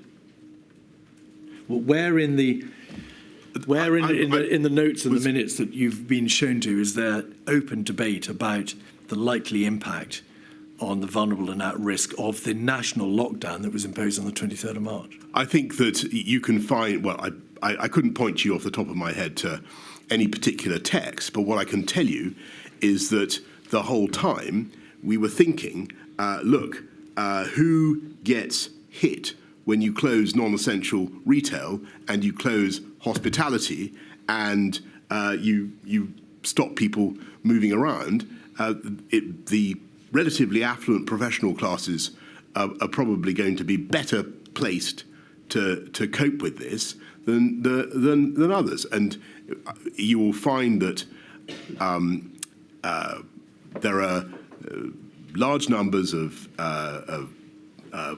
black minority ethnic community members represented in those sectors who were particularly disadvantaged by the lockdowns. Yes, and so whether or not you can find any mention of this in the material you've looked at, I know that this was one thing that we were thinking about as a particular reason for being anxious about the effect of lockdowns. There was a general consideration at a generic level of the impact of lockdown. There was a clinical and financial consideration of those who needed to shield. There was a broad understanding that if the R rate could be brought below 1 and prevalence reduced, that would be for the greater benefit of all. But it wasn't until April and the first few weeks of May that the information started to come to light that members of the black and minority ethnic community were suffering more, that the lockdown was having a greater and disproportionate impact upon them. That's correct, isn't it? I don't remember exactly when it came to light, but it was intuitively obvious that it was going to happen, and it was one of the reasons that I was very cautious about going back into a national lockdown. That's later, of course. And to be fair, you and it's one of the reasons, review. Putting it the other way around, it's one of the reasons I was keen to see if we could get moving again. Right. And you instituted a review. We've heard evidence that Kemi Badenoch MP carried out a very extensive review over a number of years. I think over 2 years. There were perhaps, or maybe a year, there were 4 quarterly reports. That's right. You were, I think, less sympathetic to the needs of those persons suffering from long-term sequelae, that is to say, suffering from the condition known as long COVID. You questioned for quite some time whether or not that condition truly existed, and you equated it to Gulf War syndrome repeatedly. Is that fair? Not really, no. But can I just come back on that and say, first of all, the words that I scribbled in the margins of submissions about long COVID have obviously been now publicised, and I'm sure that they have caused hurt and offence to huge numbers of people who do indeed suffer from that syndrome. And I regret very much using that language, and should have thought about the possibility of future publication. And I regret it very, very much. And what I was trying to do was to get to the heart of the matter, get to the truth of the matter, and to try to get my officials to explain to me exactly what the syndrome was. And it actually took quite a long time before I got a proper paper on it. I think it wasn't until I get this wrong now, but I think it wasn't until 2021, summer of 2021, before I actually got a paper on long COVID. But I did, as you say, ask repeatedly to get some information, and that was so I could explain to people what we were doing and what the issue was. Mr. Johnson, the point is that in October of 2020, you scribbled these remarks on a report to you about the funding from the NIHR into a long COVID survey. you continued to make disparaging references to whether or not this was Gulf War syndrome stuff in February 21, in the context of an update given to you on the 21st of February. And then still later, in June 21, so 9 months or so later, you were still questioning whether or not long COVID was to be equiparated with Gulf War syndrome. So it's not that it's not that the challenge against you is you took a position on long COVID in the absence of a proper clinical understanding or advice from your advisors. It is that notwithstanding the repeated placing of reports before you, you carried on questioning long COVID until many months later. Well, I'm not certain that's correct, because I don't think I got a full explanation of or a full paper on it until the summer of the full paper was on the 1st of June 2021. That's correct, and you responded by saying thanks. So it's not exactly Gulf War syndrome, and that was your take on the long COVID condition. But let's sorry, I know it's no disrespect to long COVID patients, and I saw in the victim impact videos some of the victims of long COVID, and I can imagine what a dreadful thing it is. But there are also, with Gulf War syndrome, many people who have terrible symptoms for a very long time. There are also people who think they may be suffering, I think this is now accepted, from something associated with the Gulf War, but who are not in fact suffering from something associated with the Gulf War. So what I was trying to say was, where is the line? And please, can someone explain to me what this is? Because I was getting anecdotal accounts of people who were suffering from it, and I wanted to be able to say what we understood it to be and what we were doing about it. And what we were doing about it is fighting COVID, because the way to stop long COVID is to stop COVID. One final topic in relation to the broad overarching issue of disparity.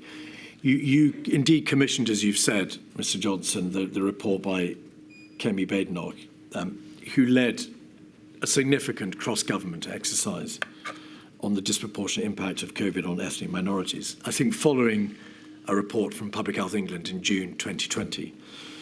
Do you happen to know why it was that report, that work done by Kemi Badenoch, didn't cover disabled persons?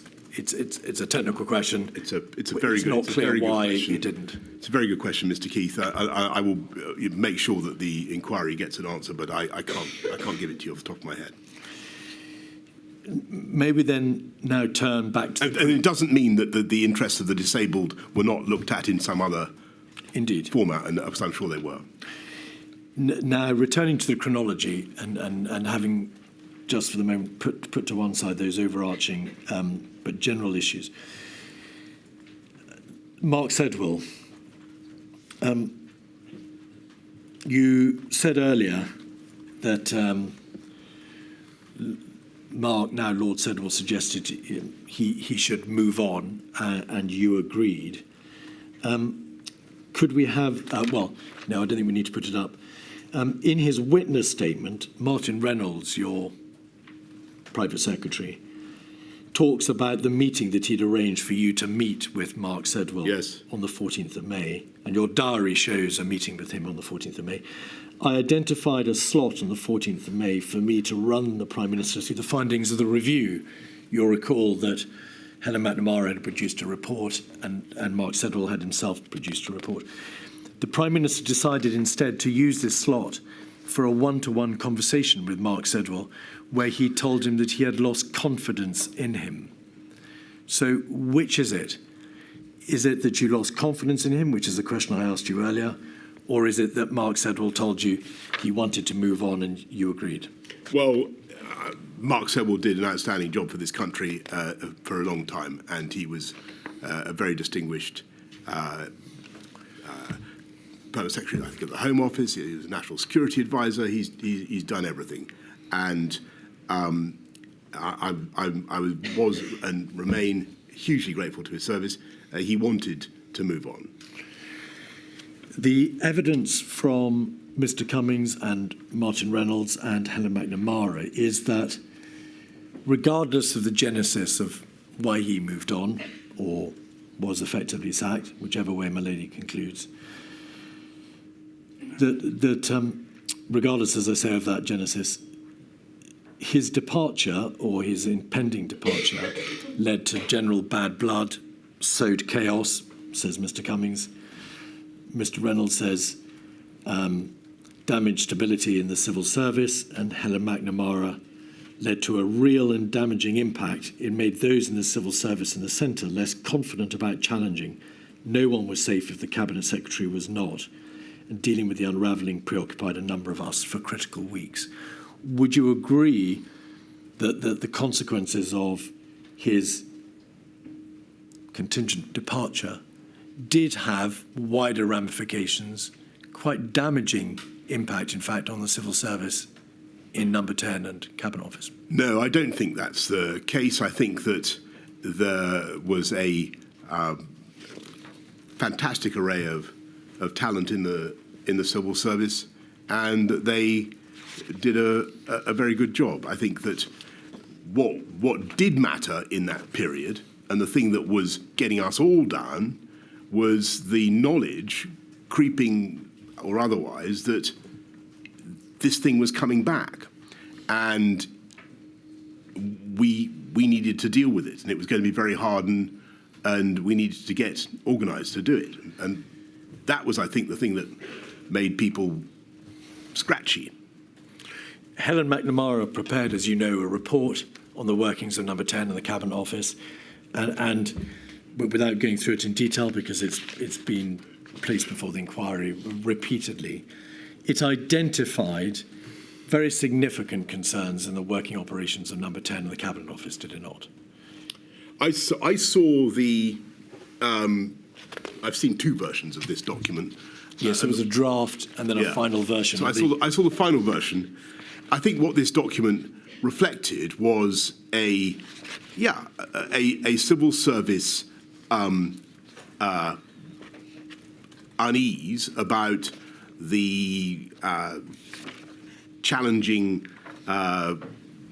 approach of some of the special advisors, and I had to make a judgment about that particular issue, and I decided on balance that at a very difficult time for the country, I'd rather have a Number 10 where people challenged ideas and where people brought new ideas and where people felt free to say things than a Number 10 where everybody tried to pretend that all was continuously well, because all was patently not well with the country, and we needed to fix it. So may we be clear about this, Mr. Johnson? If your concern was that there had been a civil service unease about the challenging approach of some of your special advisors, and you plainly mean Mr. Cummings there, your response was not to support the civil service and deal with Mr. Cummings. You sidelined your Cabinet Secretary and kept Mr. Cummings. Well, that's your way of well, is that not what you did? I certainly. Let me get back to Sir Mark. He decided he wanted to move on. That's what he told me. On the issue of my rest of my team and the culture in Number 10, yes, it was occasionally argumentative, but I think that was no bad thing, and we needed, frankly, to have an atmosphere in which people felt able to say things that were going to be controversial at the time. Mr. Johnson, without labouring the point, a great deal of evidence has been given to the effect that there were systemic problems in Number 10 and the Cabinet Office wrong people in the room, wrong people in the wrong jobs, people talking over each other, God complex, leadership issues, toxicity, misogyny, perpetual internecine warfare. Either you were aware of all that, in which case, why did you not act? Or if you were not, why were you not aware? So none of those things was put to me in the terms that you've just done. First of all, nobody came to me and said this is people have got gold complexes and internecine warfare going on here. What I saw was a country that needed continuous, urgent action, and it needed solutions to be found. And what I wanted were meetings in which people could speak their minds without fear of being embarrassed or being seen to say something foolish. And that's one of the reasons, by the way, why I sometimes spoke bluntly and freely in meetings. I wanted to give everybody cover to do the same. I wanted people to feel that they could, if they had an idea, then I wanted to hear it. Sorry, can I just interrupt? I'm sorry, Mr. Keith, I appreciate it. Can you hold that train of thought, whatever it was? Mr. Johnson, one of the reasons I've been interested in the culture in Number 10 is whether or not, if there have been different structures in place, then this kind of culture may not have arisen, and that might have provided you with a better framework for decision making and seeking advice. And so, and I was looking, for example, we were looking at how initially the ministerial implementation groups, they didn't really work, and so until eventually you got the COVID-S and COVID-O, and they did work. And I was just wondering if you had a kind of structure whereby something like COVID-O, COVID-S, whatever, swept into operation the minute the Prime Minister said, right, this is a dire emergency, a pandemic. Yes. So might that help? Malay, look, I think that you've put your finger on it, and that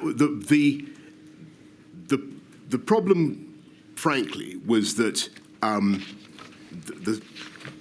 the system, the Cabinet Office, the ministerial, the MIGs, it was all too diffuse, and things, in my view, only really started to come together when we had a rhythm of morning meetings where everybody could say their piece, and that would set the agenda for the day. That wasn't necessarily a decision-taking meeting, but what I would submit is that for future pandemics, there needs to be a more clarity about which are the discussion meetings and which are the decision-making meetings. Because what would happen is that I would be presented with a problem, and then within the space of half an hour, we would have got to the solution, and then we'd have to do it all again in a separate format, or through the cabinet, or whatever. And I think that some work, I mean, it's a microscopic issue by comparison with much of what we've been talking about, but some work needs to be done on those procedures so that the Prime Minister has when he goes into some meetings knowing that these are decision-taking meetings and is given all the evidence on both sides of the argument. Because that was not happening. What was happening was we were having a meeting, we'd say, this is here's the problem, the R is taking off, the tiers aren't working, what do we do now? And I would try to come to an answer, but I felt that the structures were, we had the difference between COVID-O and COVID-S, but to be absolutely frank, I don't think if I was sitting in a COVID-O or a COVID-S, I could have told you at any given moment whether it was a COVID-O or a COVID-S. I was just sitting in meeting after meeting, trying to deal with the problem. Now, that was the most effective way to do it. You needed to be sitting permanently on the bridge, trying to deal with it all. And back to the culture. I had to make a decision about, and I knew that some people were difficult. I didn't know how difficult they were, clearly, but I thought it was better on the whole for the country to have a disputatious culture in number 10 than one that was quietly acquiescent to whatever I or the scientists said. Mr. Johnson, in a WhatsApp to Mr. Cummings, you described him and you and your administration as having indulged in an orgy of narcissism. That's not disputatious culture, is it? I think with respect, that WhatsApp was sent At the end. When I think things were becoming, some of the things that were not obvious to me had become more obvious. 48313, page 17, is a WhatsApp in May, in fact, so earlier in the summer. A WhatsApp from Mr. Cummings to you. I think it's a screenshot from Mr. Cummings's witness statement. If we could scroll into the top of the page.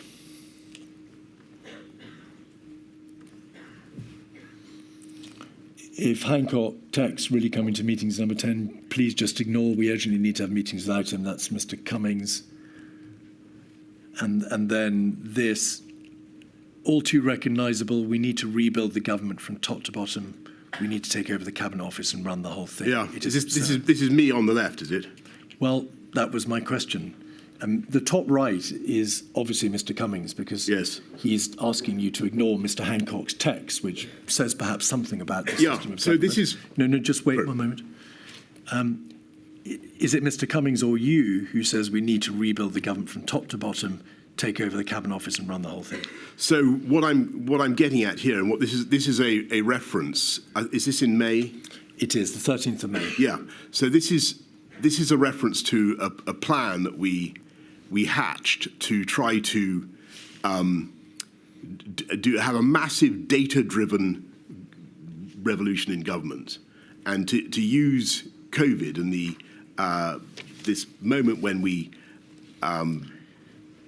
were finding out so much about people's propensities to illness of all kinds, to try to run a much more effective government. And we opened a big office in 70 Whitehall, a big open plan, a bit like this actually, where the idea was that we would assemble data and we would try and do things in a different way. I have to tell you, it was not a success.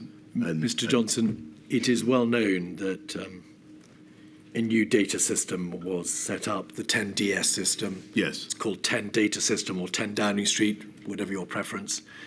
And there was a greater provision of data throughout the summer of 2020, particularly from April, May onwards. But this message, it doesn't refer to data, does it? It doesn't refer to setting up a new data stream. It talks about rebuilding the government from top to bottom and taking over the Cabinet Office, yes, which wasn't, of course, itself responsible for data. It had multifarious functions, not one of which was the provision of data to central government. But sorry, what I meant, the office that we created was in the Cabinet Office, or it was in 70 Whitehall, and so that was what I was talking about. I agreed that things needed to change, and I wanted a data-driven reform of government. Two further points on this topic, please. Firstly, Mr. Case's WhatsApp messages with his predecessor, Mark Sedwell, 303-245, page 1. I don't want to go through this line by line, Mr. Johnson, but if you just scroll your eyes down the page, you'll see multiple references to the behaviour in Downing Street, and in essence, Mark Sedwell saying, I've agreed to stay on for now subject to various conditions about behaviour and systems. The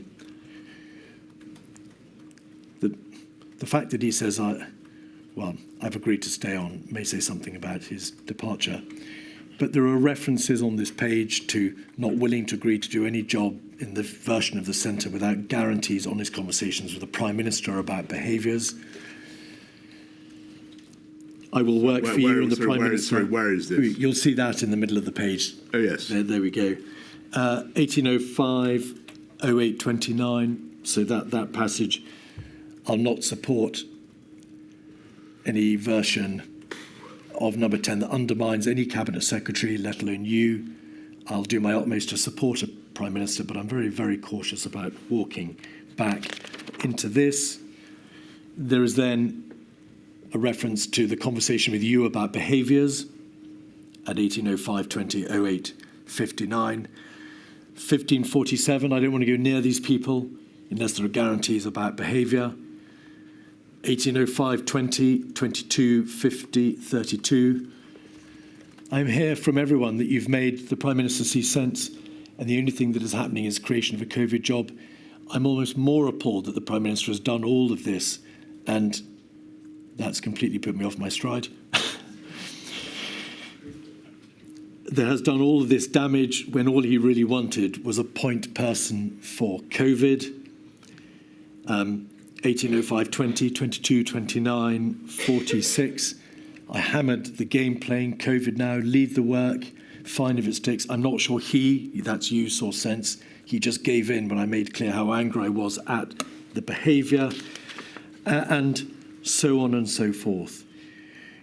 They made it absolutely plain to you that there were very real problems in the operation of number 10, in part because of the behaviour of Mr. Cummings, in part because of your own approach to leadership and the decision-making, and in part because you had effectively sacked Mark Sedwill. Well, several things. I don't remember any conversations about behaviour with either of these people. I don't remember any particular complaints being raised by Simon Case about anybody's behaviour. I think that you should take these points up with the current cabinet secretary. I understand he can't. They've been taken up. Sadly. They've been taken up with Mark Sedwill, who has been a witness in this inquiry, Mr. Johnson. Well, all right. That's good. But finally, what I would say is that I don't think it was a bad thing to have people who were willing to challenge the consensus and get things done. And whatever you may say about the government, it did get an awful lot of things done, and I think that's what the country needed at the time. And a lot of things were not done as well as they might otherwise have been done. Is that not equally possible? I think what is certainly that's always true, but I don't happen to think that when it came to the management of the pandemic, and this is I think the crucial thing, when it came to the management of the pandemic, any kind of differences, feuding or whatever between officials, which I'm sad to say are just what happens in places like number 10. I don't think any of that made the slightest difference to our processes and our decision making. But you could have stopped it. If we look at, I think we probably need to move on. Well, there's one final point, which is a matter which Milady intervened to ask a question about when the evidence was given. I'm stopping you asking a question I wanted. Right, okay. Yes. The inquiry was shown a WhatsApp from Mr. Cummings, which was particularly offensive about Helen McNamara. I saw him. Yeah. It was sent to you and others in your WhatsApp group, but you maintained a silence and you never spoke up to say that is unacceptable and it cannot be allowed to go on my watch. I did see that, and I don't remember it now, but I don't remember seeing it at the time. But I must have seen it because I was on the group. You were. I've rung Helen McNamara to apologise to her for not having called it out, and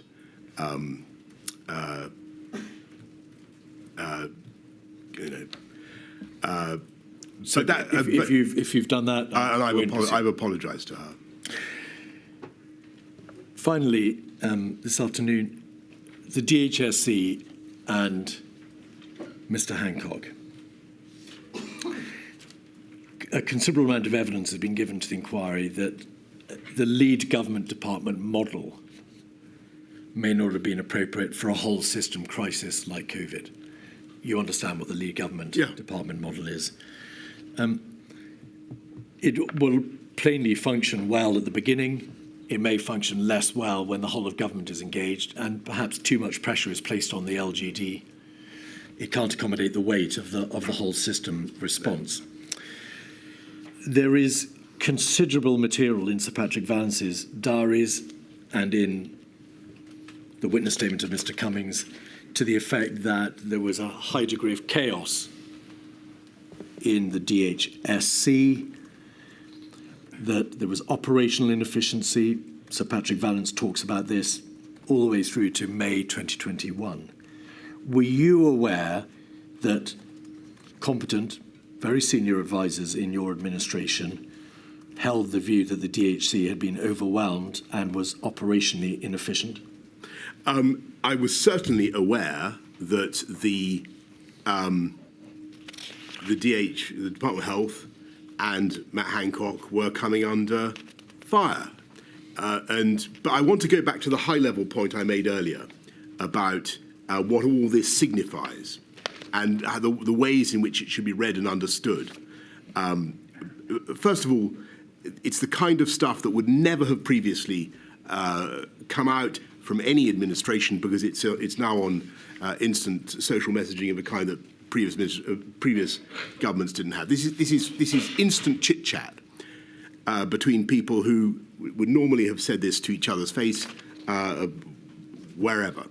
In the corridors or wherever. I'm so sorry. Mr. Johnson, will you allow me? I'm so sorry to interrupt. You may have misunderstood my question. Forgive me.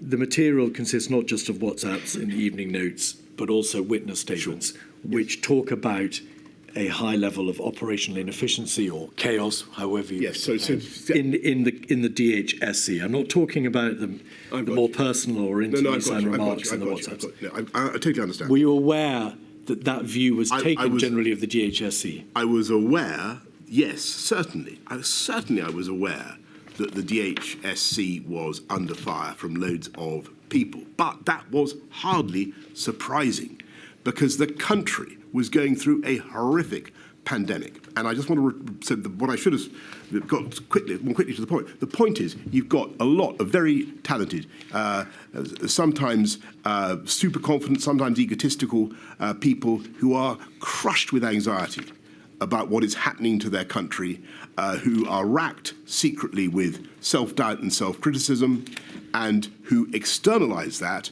by criticizing others. And it's human nature. And when you're the leader in those circumstances, your job is to work out what is justified and what is people sounding off and what is political nonsense. And my judgment was that Matt was, on the whole, doing a good job in very difficult circumstances, and there was no advantage in moving him as I was being urged to do. That was my judgment. And on the lead department point, I think that, yes, I think it was a huge burden on Department of Health to be the lead department for a while, but that rapidly morphed into the centre running everything, and that was inevitable. Why were... Well, you suggest in response to my question that these criticisms were made because people were crushed with anxiety and racked secretly with self-doubt and self-criticism. Whatever the psychological mood of Sir Patrick Vallance, Mr. Cummings... I'm not... Sorry, I don't wish to attribute those psychological states to any individual, but... No. We'll wait for the question, please. Whatever states they were in, and even if they were in a state of being crushed by self-criticism and self-doubt, that hardly explains why a significant number of witnesses describe objectively chaos inside the DHSC? Well, I think it goes. I think the reason is that you've got a once-in-a-century pandemic for which, sadly, there was no proper preparation in the country because we didn't know how to deal with a highly contagious coronavirus pandemic, and all the pressure initially was on good, hard-working Department of Health officials who, of course, felt under huge personal and professional obligation to get things right, and who naturally were in a state of great anxiety. And you know, I just get back to my point. My job was to decide whether that problem, which I think was inevitable, could be solved by moving people, or whether we had to forge on. And I thought it was better to forge on. Regardless of the state of the individuals in the DHSC, and acknowledging the remarkable and extraordinary efforts made by so many people individually within and without government to respond, it was part of your function as Prime Minister to ensure that the lead government department, the DHSC, was responding and dealing with the crisis as best it could. You were obliged to ensure that your government was operating properly, systemically. You knew that other advisors, senior advisors in your administration, were telling you that the DHSC was not operating well. It was chaotic and dysfunctional, and there were very real concerns being expressed about its Secretary of State. Why did you not take a grip on that issue? Because first of all, I thought that the permanent secretary at the Department of Health, Chris Wormold, was outstanding, and secondly, for the reason I repeat what I have said, I thought in the circumstances that Matt Hancock was doing a good job. He's he's intellectually able. He was on top of the subject, and whatever his failings may or may not have been, I didn't see any advantage to the country at a critical time to the country in moving him in exchange for someone else when I couldn't be sure that we were necessarily going to be trading up. And I did think about it. Of course I thought about it. But I thought that was the best thing to do. But what we also did was we took control, and the management of the pandemic was basically centralised in Number 10. So is this a nub of it? Throughout April, May, June, July, you were aware that a number of senior advisors and civil servants were highly critical of Mr. Hancock. You were told by Mark Sedwell around the 2nd of July that you should sack him. You were aware that he had a tendency to overpromise because you debated long and hard with Mr. Cummings the merits of what you were being told about testing.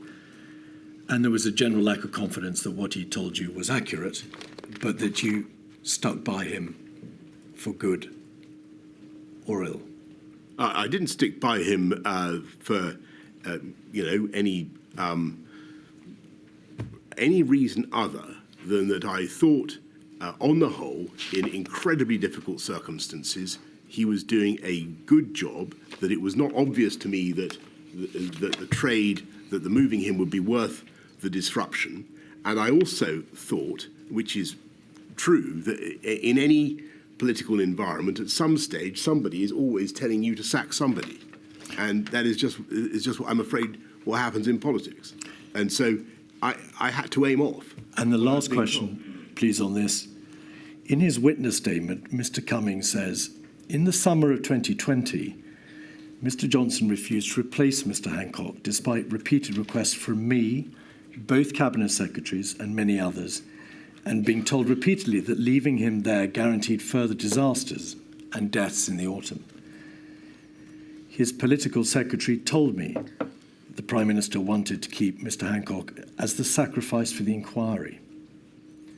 Now, that is, of course, you may say, a piece of double hearsay, but Mr. Cummings has it in his witness statement, and therefore you need to answer it. No, well, sure. Well, I don't remember that at all, and it's nonsense. My thinking was very straightforward. I had a health secretary who was able, who was a good public communicator, in my view. I felt that whatever his defects, I wasn't clear that we were going to trade up by doing a swap. I thought it was a very, very difficult time to do that, and I wasn't persuaded by the arguments. And I don't, by the way, remember. I mean, he says both cabinet secretaries. I don't remember either of them specifically saying this, but you know, maybe I certainly remember.